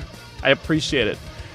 Kuro, they look up and is like, they turned us into monsters. And for what? That's what you asked for. What we asked for was power, not this. And now they're going to pay. He says, You don't have to do this. Did you hear that? He says, we don't have to do this. Oh, I bet you're going to be in for quite the surprise, my friend. He says, as he's now, okay, he's getting a little closer. What would you like to do? Okay, I see that one guy's going to the left, one guy's going to the right. I'll go for the guy on the right first. Okay. I want to walk up and... So are you taking a fast turn or a slow turn? So if I do a fast turn, I can't move if I want to hit someone, right? Yes. So you can only do one of the two. You can still throw things and whatever as your attack, but it just means that you can either attack or move. Okay. I'll do a slow turn. Okay. This guy takes a fast turn and he's going to move up. This guy's going to take a fast turn and move up closer to you as well. Back to you. All right, now it's your turn. Slow turn. What would you like to do? I want to move up to the guy on the right. This one? Yeah, and then roll to hit. him. Oh, sorry. roll What are you twice. doing? I want to hit him. Okay, awesome. Roll to hit. That's at D20. Oh my god. Wait, let me check something. What is your level 1 warrior has an ability? Do you have weapon master at level 1? Oh no, yeah. I have weapon training. That's a boon on every attack roll, right? Let me open the rulebook just in case. Warrior weapon training is, yes, you get a boon on every attack. So give us a boon.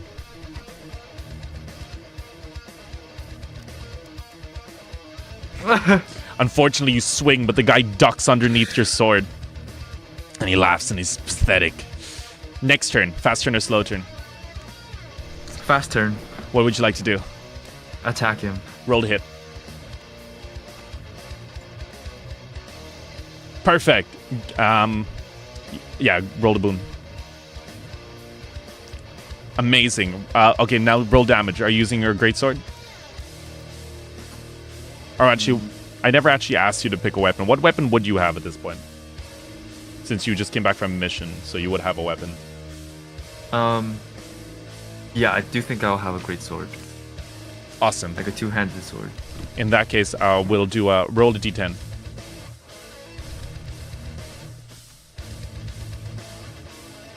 Oh my gosh. Okay.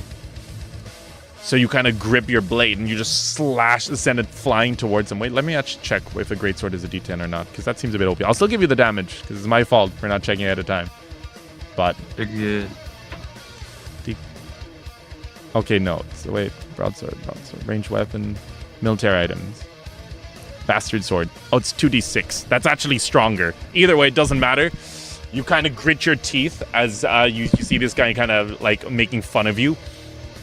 And the other guy over here watches as you just cleave this guy clean in half.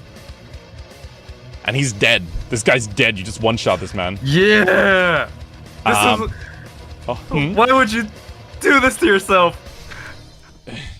Yeah. The guy goes, he can't respond, he's dead. He's gone, he's in half. And as you do, I'm going to roll a will on this guy. With one bane. Yeah, this guy just suddenly hears a shriek. He's like, don't hurt me, please. I was just going along with them. I didn't have a choice, I promise. He's kind of cowering in the corner. I won't stop you. Here, he kind of drops his weapon. The man's trembling. You just watch you cut someone in half. I take a slow turn.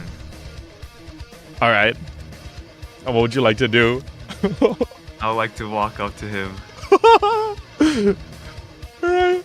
And he looks, he's like,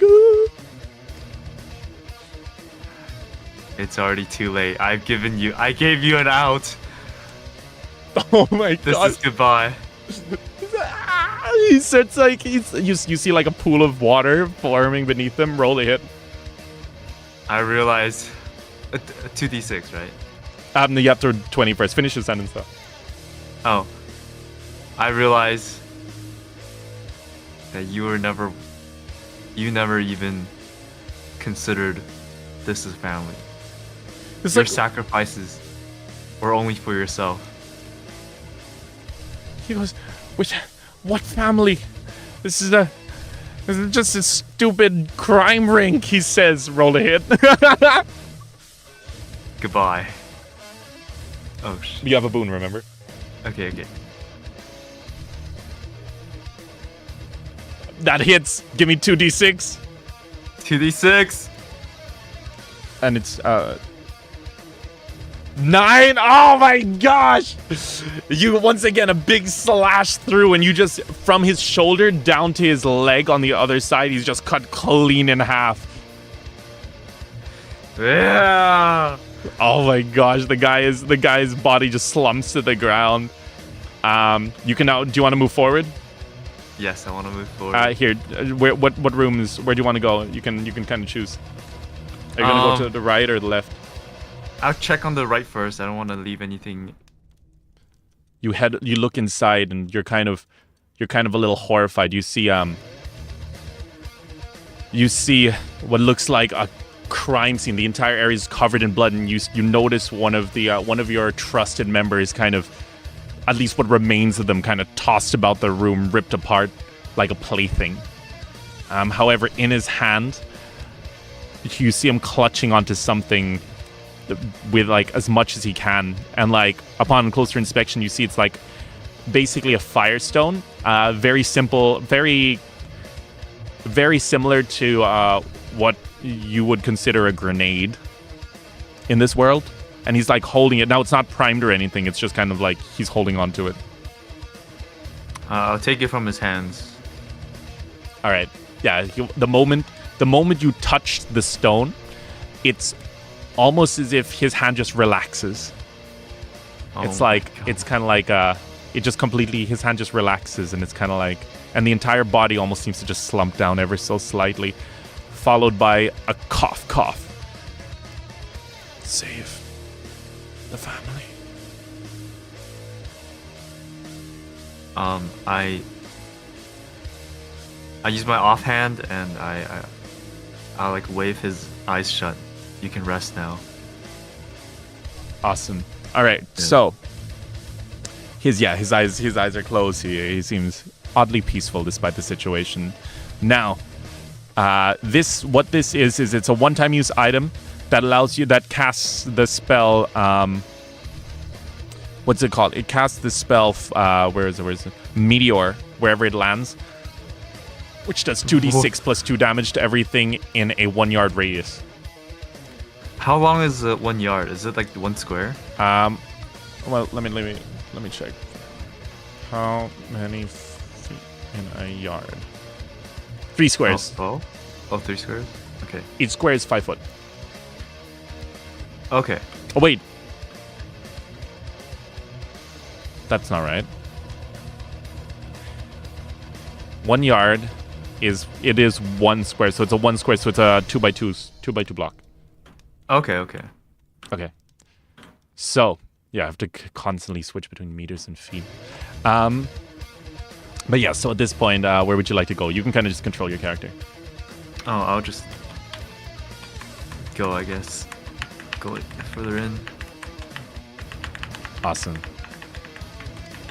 So at this point, you notice on the other side of on the bridges, you see 2 of the other new recruits shouting, "Oh, what's he doing here?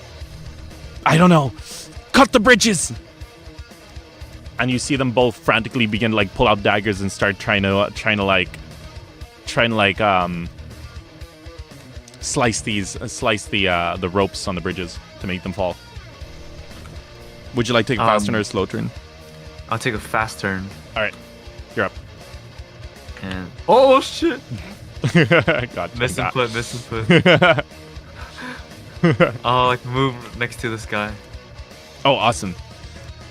So as soon as so you move next to them, the other person up here goes, "Crap!" He's gonna take a fast turn and try to move towards you. This guy's gonna take a fast turn and attempt to attack you. Okay. 9. What's your defense? My defense should be equal to your agility. Is 11. Oh, so you kind of smirk. So these, despite them being also orcs, they're very new. They're basically straight off the streets. You've been working this for a while.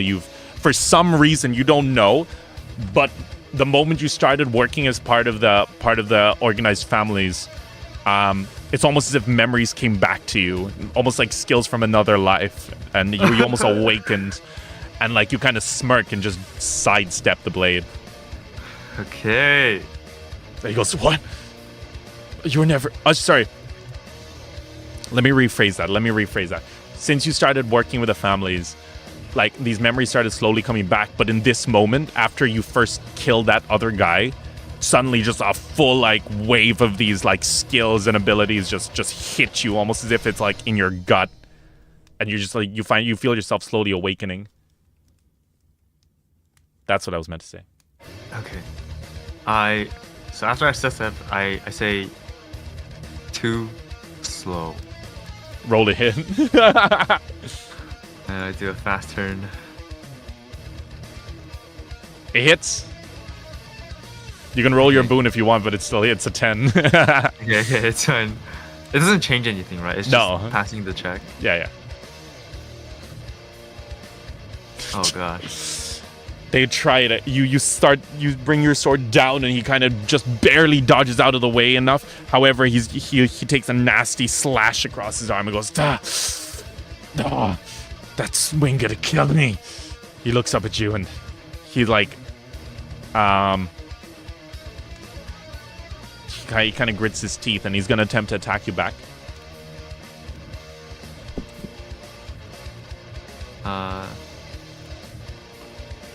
17. He does hit you. He's gonna try and stab you in the gut. However, you kind of like tense up a little bit, and you kind of like deflect his blade, and all you're left with is a little cut. You take 1 damage. Weak. Is what I say. He looks over at the other guy and says, "Come on, we can take him. So there's 2 of you. There's 2 of us and 1 of him." The other person runs up. Faster and runs up. All right. Okay. You're up. I take a fast turn. All right, roll it. Oh, sorry. What are you doing? I'm gonna roll to. You can do. Yeah, sorry, that didn't count. What are you doing? I'm gonna fast turn and try to hit him. Okay.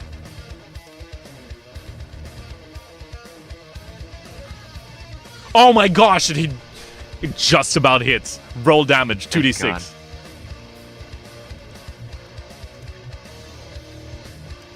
Perfect. All right. This guy, is it the same guy? Yeah, the same guy I hit.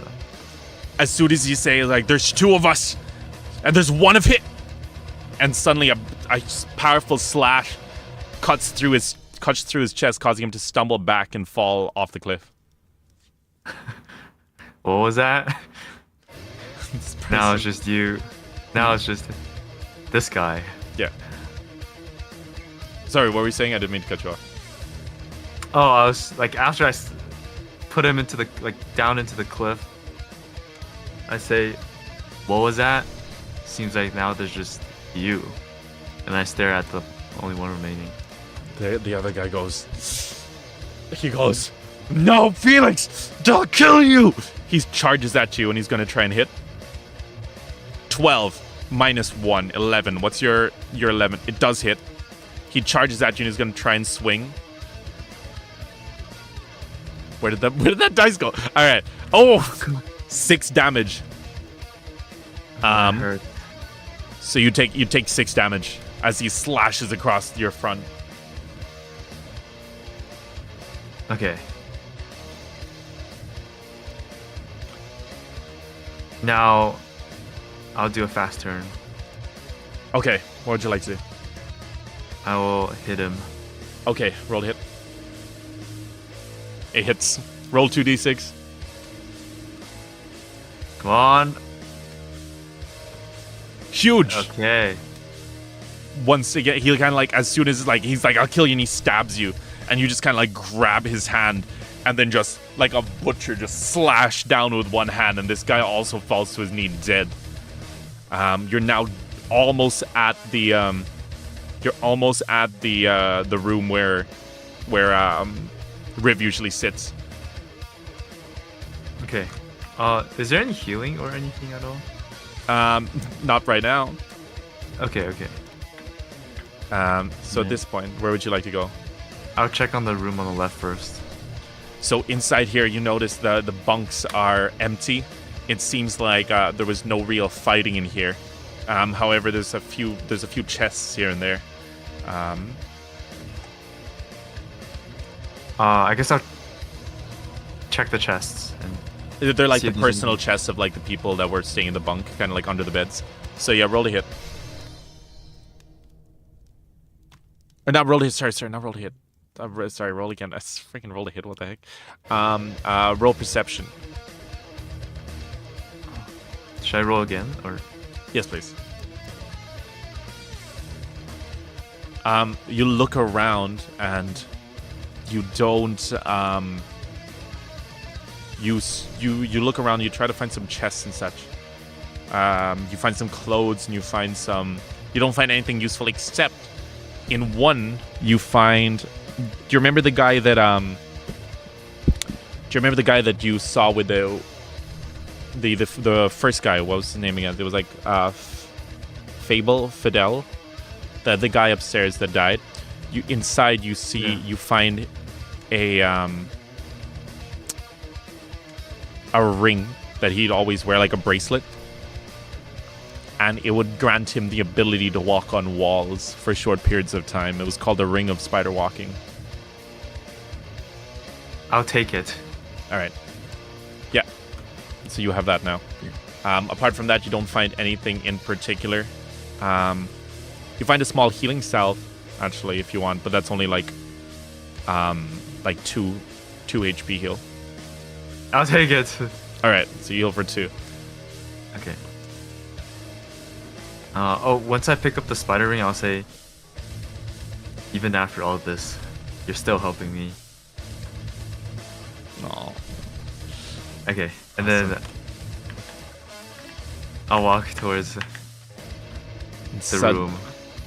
And that's when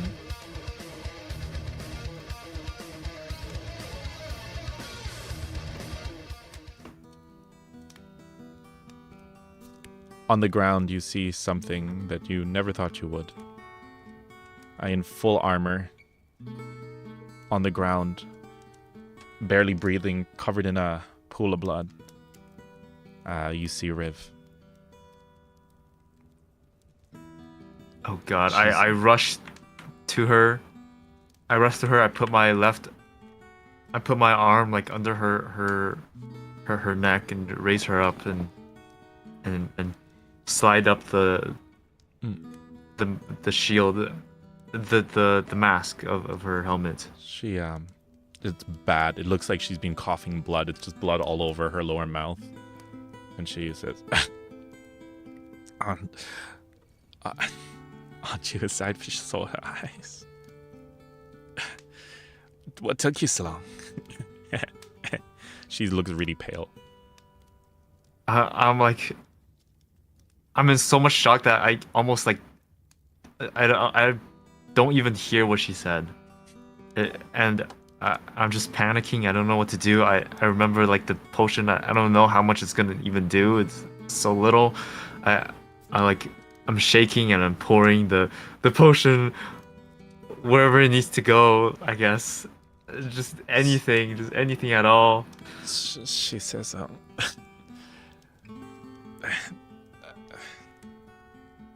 she kind of reaches up weakly and like cups your face, and she says, you never were that good at first aid.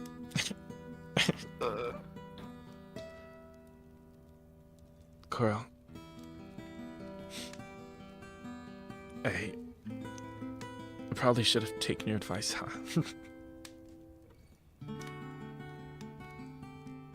I'm sobbing.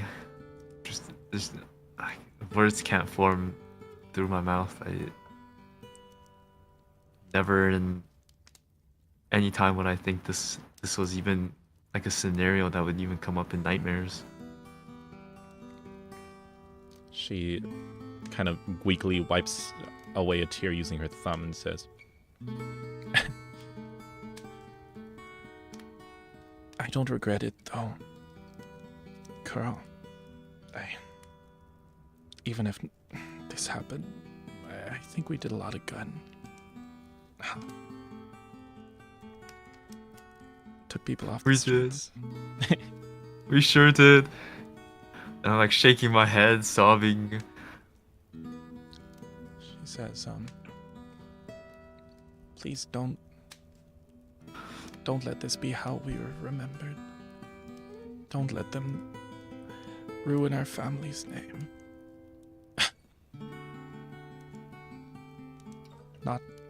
Don't let them ruin what we built.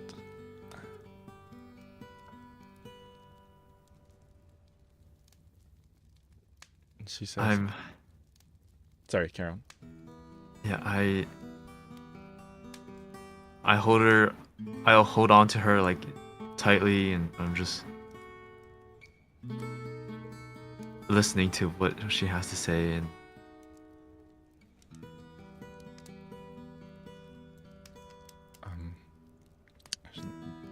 she looks up and says, hey, Kuro.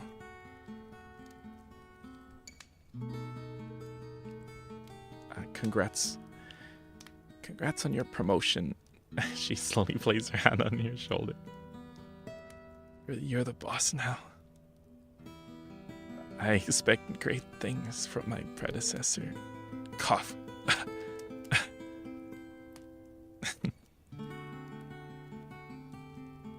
Before her as her hand gets weaker, she goes, I was a damn good waitress, wasn't I? Before her hand just goes limp.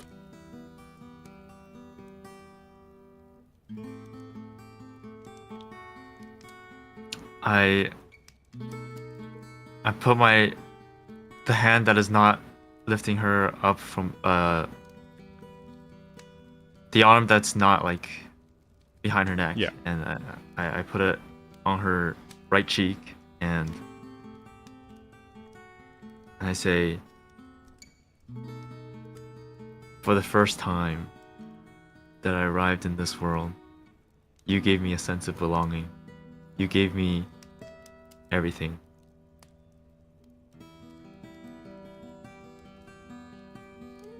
You were my savior. I love you. And then I rest her on the pavement, I guess. And or I guess it depends on what's happening next, but I want to like try to get her body out of here. Or is she still alive? No, she's definitely not still alive. I'm sorry. As much as that hurts me to say, she's not alive. So at this point, as you're about to drag her body out, suddenly you hear some thumping coming from in front of you. Boom. Followed. A dude. Too heavy. This one. Suddenly, you feel thumping coming in front of you. Well, look what we got here. As you notice, one of the older members of the new recruits goes, I see someone's come to pay respects to the great leader. Nah.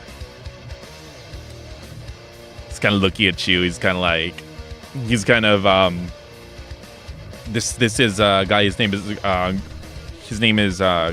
Grosh. And he was always getting in trouble. He was frequently like, kind of, how do I describe it? Given punishments for going too far, being too brutal in his methods. He spent most of his time doing menial tasks around the area as like punishment, as a form of reformation. And kind of looks at you and is like, yeah. What are you gonna do? I say, for what? What is the meaning of all of this? What do you get out of this? And then I do a slow turn. He looks and he says, what? And you wouldn't? We were turned into absolute monsters. And for what? To play family? To play a house? To be a happy little group of merry men? Why waste what we can't get rid of? Why waste what we've got when we have so much power? Gone are the days of the little family that was the Ravens.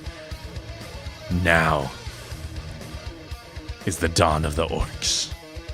And we will take, and we will pillage, and we will steal whatever we want, whenever we want, with the power that our great leader provided for us.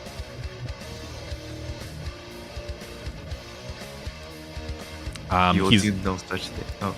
No, you go first. You'll do no such thing. As long as I'm alive, I won't let that happen. And as he takes a step towards you with his fast, and he goes, and he leans in right up to your face and goes, the only way you're gonna be able to do that is by killing every single orc that was made in these walls. So be it. It's your move. Oh, it hits! Roll 2d6! Yeah, buddy! Someone in chat said, Orc Hunter, make them pay. Oh my gosh! Oh my gosh! So you say, so be it. And suddenly there's a slash as Grosh frees screams out, goes as blood pooling from his face and all across his side. You can almost see into his flesh. It's such a deep wound. However, he is not bloodied. If I say he's bloodied, that means he's at half HP. Oh crap. Okay. I don't tell you guys how much max HP he has. I'll only tell you guys when he's at half HP. Alright. And he goes, I won't go down so easily. I guess you could say our boss trained me well, huh? Fast turn or slow turn? Fast turn. Alright. What would you like to do? Is there a way? There's fire next to me. Can I dip my sword in fire and then hit him? The sword, because your sword is just metal, so it won't really. It'll be hotter, and it'll take time to heat up. But you could like kind of scrape some of whatever's on fire into his face. Okay, as I slash, I'll like use that like fire and then like. Okay. Roll agility.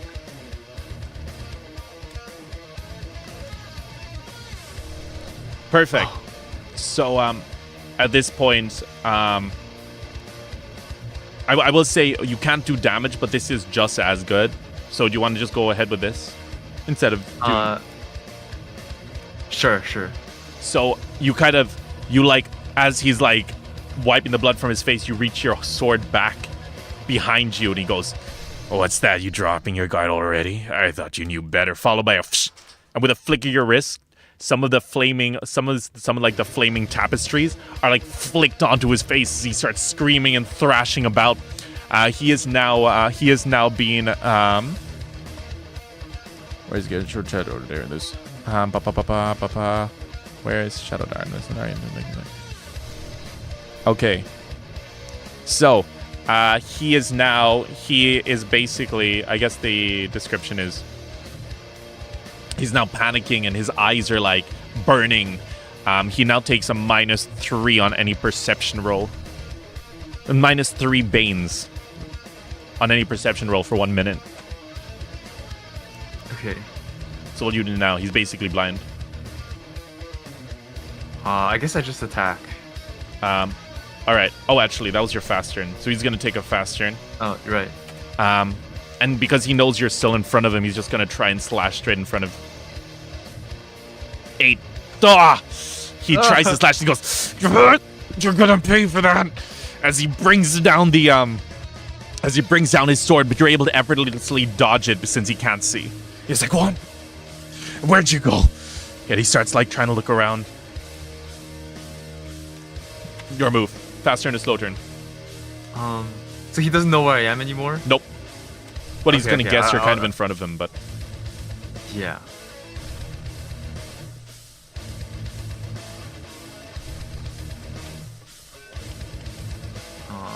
I'll just attack.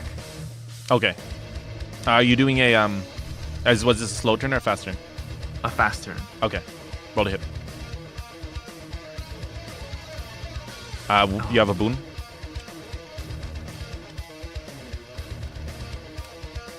Okay. Unfortunately, unfortunately that missed. You go to swing. You go to try to swing at him. And despite not seeing you, he's still kind of holding his shield. And he kind of like instinctively kind of hears you kind of like from the side. And he kind of instinctively lifts his shield up and your sword just clinks off the shield and goes, "I don't even need to see you to beat you." He says, and now what he's going to do is, it's his fast turn, and he's going to attempt to grapple you. Because he doesn't know where you are, so he kind of roughly knows where you are from the attack. Oh, nice. So he runs towards you, arms stretched out, and before you can react, he's got you in a vice grip. And you're going to take 1d4 damage.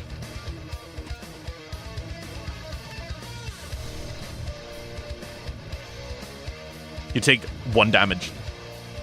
Nice. All right. What's the plan now? If I move around him, is there opportunity? Not while he's blind. Okay. But you are currently grappled by him, so you have to try and get free first. Okay, I'll get free first, I guess. Okay, roll strength. Actually, how are you going to try... Wait, before you do that. How are you going to try and break free? Are you just going to try and push him free, or are you going to use your weapon, or are you going to... Because this is a tutorial, but I will say you do have an ability that gives you a boon in this situation. Just because this tutorial. Catch your breath? That's a very good spell. Wait, do you already have Catch Your Breath? It says I do. Holy crap. Okay, I didn't realize. No, it's not that one. It's the other one. Yeah, 50-50 chance. Training? So when attacking with a weapon, you make any rolls. So if you wanted to, you could try to like slice yourself free. As long as you're using a weapon, you get a boon on it, even if it's not a direct attack. If that makes sense. Okay. I use my sword and use it as like a lever or like All right. Yeah, as a lever or pull, like as a tool to like try to get myself out of the grapple, I guess. Awesome. Roll strength with 1 boon. Oh my gosh. Well, you have a boon. Oh my gosh. God. Unfortunately, you're unable to get out of the grapple, and you're still stuck there. And he goes, ha. And he's gonna attempt to, and he's gonna squeeze you again for a D4 damage. 4. Oh, how much HP? You're on 1 HP.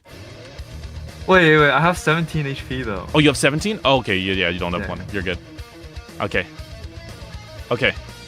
So yeah, it's not looking good. Your turn again. Are you gonna try and break free again? Yeah, I'll use my sword again. And maybe I'll try for a stab or something to make it lessen the grip. Yeah. Roll to hit. Nice. You're able to suddenly you hear a shout. Yup, he's going as he looks down and sees you've stabbed him in the foot with your blade. Roll 2d6.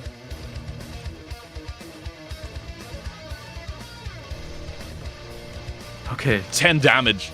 Another huge slash straight through him, straight across his chest as he screams, and there's now a huge like X on his chest of just like blood as he kind of staggers back and he goes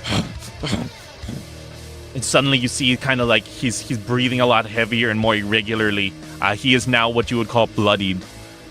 He has released you from his grasp, and you still have your movement from the slow turn, so you can still move. Okay, I'm gonna move behind him. All right, boom. He's gonna try to, because he's blind, he's gonna try to spot you, but he has 3 negatives on his thing. There's not even any need for me to roll this. Oh my gosh. So he has -5. Cool. He's looking around. He's like, what? Where are you? I'll kill you. As he runs straight towards the wall and just slams his head against it and staggers back, and he's kind of stunned. Takes 1d4 damage. It's only 1 damage. I'll take it. All right, you're up. I guess I'll do a slow turn. Okay. So he's gonna take a fast turn, and he's gonna attempt to see you again. These are negative, not positive. 7 minus 6, 11. Roll agility. Oof. He doesn't see you. Oof. All right. You're up. Okay. I'll walk towards him and then I'll try to stab him. Okay, roll to hit with 1 boon. No, you have 2 boons because he's blind. Oh, hell yeah. Oh, hell no way, bro. Oh, that's crazy. That is crazy. Crazy. So you go for the swing to try and hit him, but he doesn't know what's happening, so he kind of like moves to the side and it throws you off, and you clang your sword against the wall so loudly, and it goes, and it's like fills your ears, and it vibrates so hard that it makes you drop it on the ground. Your sword is now on the floor. No. It's now his turn, and he's gonna attempt to spot you. 15 minus 6. He does not spot you. Okay. He's still kind of looking. He's kind of hobbling around. Where are you? Don't try to run. Cheap tricks. Should expect nothing more than someone that was so close to her. Your move. I grab my weapon. Yep. And I want to hit him again. All right, roll to hit.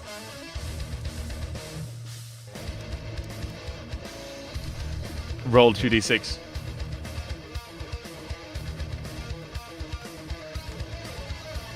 Seven. How do you want to do this? I want to. Is this killing blow? Yep. Okay, I want to go from the. I want to sweep his feet from since he doesn't know where I am. I want to sweep his feet and make him fall backwards. And then, as he hits his head on the pavement, I want to use my greatsword, lift it up, like in a stabbing motion. Say a final words of. Screw you. and then just like stab it into his vocal cord or like neck. Oh, he goes, how dare.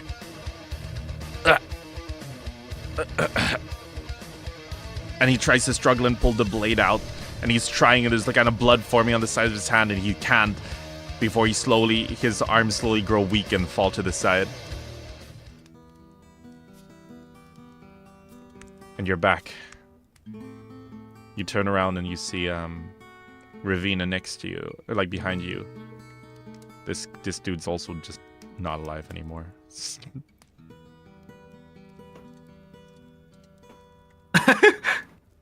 I didn't know you could do that. That was funny how you just dropped. Oh wait, watch this. So he's on the ground and you're just like, boom. All right. So what would you like to do now? I want to see if he has anything on him. He does. You notice something kind of on the shield that he was using. You're not quite sure why, but there's an insignia on it. Along with an address. It seems like he was about to go somewhere. He very quickly like scribbled down something on the back of his shield.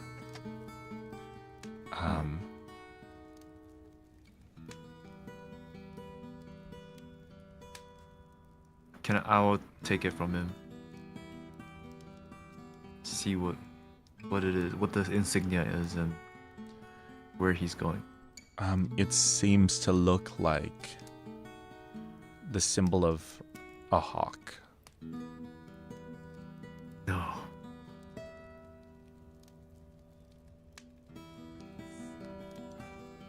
It's always the hawks, man.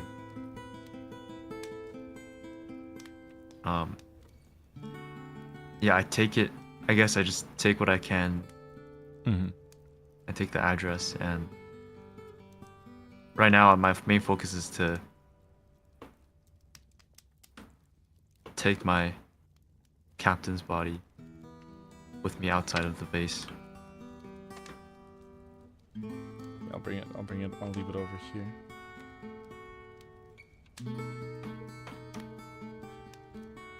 There you go. I brought you guys in front of the tavern. Oh wait, that's not. Oh, she's over here. Get out of here. All right. So now you're kind of standing there in front of your tavern with the captain's kind of body and roll perception. Oh, actually, I'm not going to even roll perception. I'm just going to give this to you. You notice you see a locket that she wore. She started wearing a couple of years back on her neck.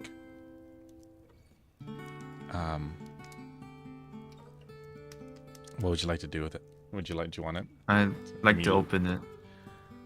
Inside the locket it's actually completely empty, except very crudely kind of scraped into the back of it. It simply says, "For the family."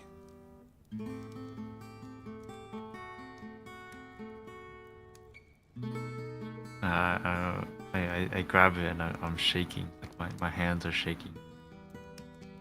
And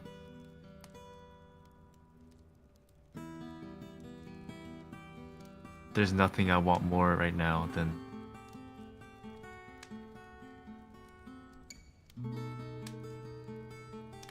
to want justice, to avenge what's been done.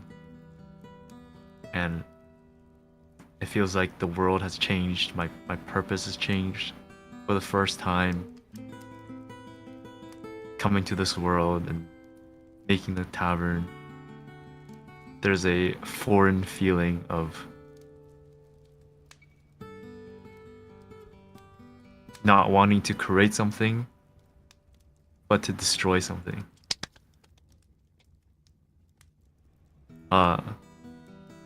Awesome. And I want to see like where the wounds are on Riv. Like how was she killed?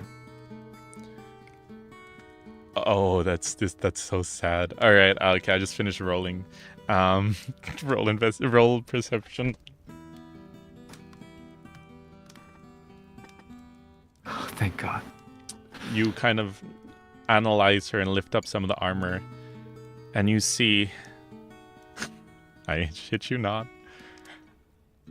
just above her waist, a single stab wound, very near, almost on top of the scar that was left from the arrow that pierced her long ago.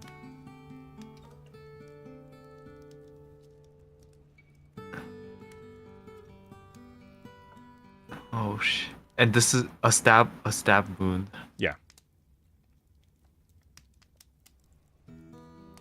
Okay. There is one thing strange, however. The area around the wound seems burnt or charred. Almost as if the sword that did hit her was almost like enchanted by some kind of magic, some kind of, yeah, it's a sword of flames. Very Fire rare. magic. Yeah. Very rare. Yeah, for the sword itself to be magic, if that makes sense. Oh. Enchanting weapons in this game is very, or in this world is very, it's very rare. The most magic items are unique. Okay.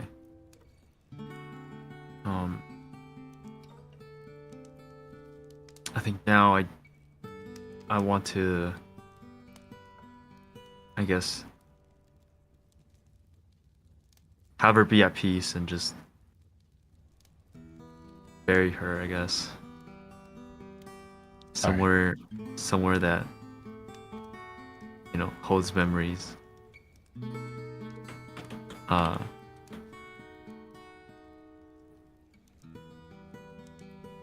I guess just near the tavern where we first met.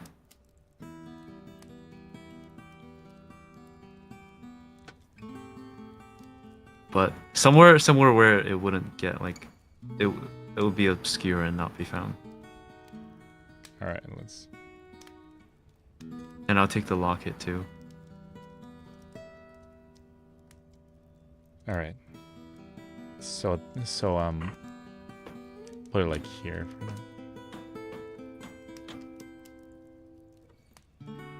There we go. And now, like, as the fire continues to rage, you kind of hear the birds start to wake up as it's early morning. And as she's kind of laid to rest and the tavern slowly burns to the ground. That will bring us to the end of your solo mission, Kuro. Okay. Let's go! Can we get some putsy in the chat? Oh, so how'd you find your solo mission? That was so fun. There were so many like different emotions. Do you see what I mean? Or is my D&D style is very different to others? Dude, I enjoy it so much. Oh my gosh. Oh, man, I'm glad you really got into it and stuff, and the story really unfolded. Like, holy crap, that was kind of wild. That was so good, and the rolls, dude. Dude, the rolls just made a story. I sort of got. Oh my gosh. And it's like, it's actually so. I kind of like how you were never quite able to riz her until the very end. I didn't even know what the roll was for, and then you told me it was Riz. I was like, freaking Riz roll. Of and then course you also failed to check for PP roll. Wait, what? Oh, as what role? in like you never realized she was a girl. Oh yeah. And then there was so much, dude. There was so much. The freaking the bar, working at the bar and everything. Oh man. Yeah. Could you tell the anime influence? Anime has such an influence on my DMing style. Right.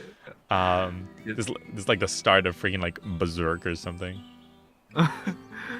That's so good. Oh my god. Tyr, you better let Kuro revive his wife with that wish, says Maiden. Oh, dude, that would be so funny. Crazy. That would be crazy. But yeah, so you have a reason. There's a lot that's gonna be happening, chat. Just wait. If you thought that Kuro's story was sad, just wait until you figure out how everybody else was involved. Oh god. But yeah, let's leave it there, Kuro. Thank you so much for being here. Do you have anything cool planned for the week? Sorry. Anything cool planned for the week? Yeah. Or no, just in general. Just in general. If you have any special events planned as well, you can shout out. I have an Apex tournament coming up tomorrow. Hey yo. That I'm attending. Yeah, it's like an unranked VTuber Apex tournament. You gonna win? Oh, I hope so. It's like there's a lot of good players in there, so kind of scared. Oh, dude. But... Wait, is Luca in that one? Lucas? Luca. Obari Luca. I'm not sure. I don't think they're. Yeah, I don't know if they're. I might put you in connection with him because I'm pretty sure he was pred. Oh, okay. You could have a good VTuber. Not for obviously not for this, but I mean in general. You could have a VTuber teammate. He's actually. Fun fact about Obari Luca, he's in Mirror Quest Chroma. Oh. Yeah. So there you go. Yeah, no, I might send him your way. But yeah, no, that sounds awesome, dude. Good luck. Yeah, thank you. And I also have another tournament Saturday and Sunday for League of Legends. Oh, dude, you're crazy, dude. Man. Yeah, by the way, like if you're ever playing League casually, freaking hit me up. I'm always looking for people to play League with. Oh, dude, I'm on. If you don't see me, like I'm not somewhere people know I am, I'm probably on League playing ARAM or something. Dude, I'll hit you. Like I'm like, man, as much as I love League, I'm a top laner. Top lane. Dude, is handshake right here. Oh wait, are you top laner? I am. Let's go. Don't you love it when the, especially because I'm playing Kayla, right? Which means the enemy. Sorry. Brief interjection, chat. Give us 1 second. The enemy top laner is always pushed up at my tower, right? It's just free kills for the jungle. It's just free kills. Yeah. You know what I mean? Now, that's assuming the jungler is paying attention to the map. But they're not. They never do. Not. They never do, dude. It's like, oh, don't you love it when the enemy always has like 6 scrubs? Isn't that great? Isn't that wonderful? And you just needed that 1 kill to get ahead, and you would have been fine. But it's fine because we have 2 cloud dragons. Isn't that great? Isn't that yeah? All right, dude. But yes, I will end this stream here. Yo, he's a sleeper. How do you even know what that means? Wait, what do you mean? Wait, Hikaru, I play League. What do you mean? How do I know what that means? What do you mean? What does he mean by that? No, bro, is actually throwing shade, man. But yes, I'll see you when we start the mission. I just need to do Zane's one. Do you even know what that? As well. Oh my gosh. How do you even know what 6 grubs mean as a top laner? Wow. But what do you call it? Yeah, I'll see you during that. We've got to do Zane's one. We've got Tempo's one. And it's gonna be good. And at some point, we're gonna get Day's one done. At some point. But thank you so much for coming, Kuro. And you said before, if you guys enjoyed, Kuro, you mainly stream on Twitch, right? Yeah. Kuro Corvus? Twitch.tv/Corvus Kuro. Corvus Kuro. Alright, go check him out, chat. And I will see you next time. Goodbye. I'm gonna go raid someone as well. Thank you so much for popping in, Kuro. Of course. Bye-bye. Bye-bye. All right, chat. Let's look for someone to Uredo. Special thanks to Komi for the raid earlier. Much appreciated. You guys are all freaking awesome. And if you want to see more mirror quests like this, other people's missions, other people's campaigns, tomorrow we have another episode of Mirror Quest Chroma, which also features Hikaru over there. See that guy in chat? He's going to be there. And we're going to be playing, and we're going to be continuing on our adventure. I wonder if was Luca part of this one, or was Luca part of the next one? Ba-boom. Oh, that's Saturday? Never mind, it's Saturday, chat. It's not tomorrow, it's Saturday. Good call. So that's happening on Saturday, so make sure you pop in, and the adventure will continue. Followed by, in the following weeks, we're also going to be introducing more members of Echo, as well as more members of Mirror Quest Refract, as well as potentially starting to introduce members of a third campaign. So for now, my name is Tyr Noir. I'm the silver-haired wolf from MEEM. Hope that every single one of you comes back to make more amazing memories in the moonlight. And we're gonna go raid. Elia. She is currently playing some Elden Ring. So equal amounts of heartbreak as this game. Go tell her I said hi. Remember, awoo raid in the chat, because if you don't, I look stupid, right? You don't want your streamer to look stupid, so you gotta send that raid message. Otherwise, I look like a sussy baka. Goodbye, everybody.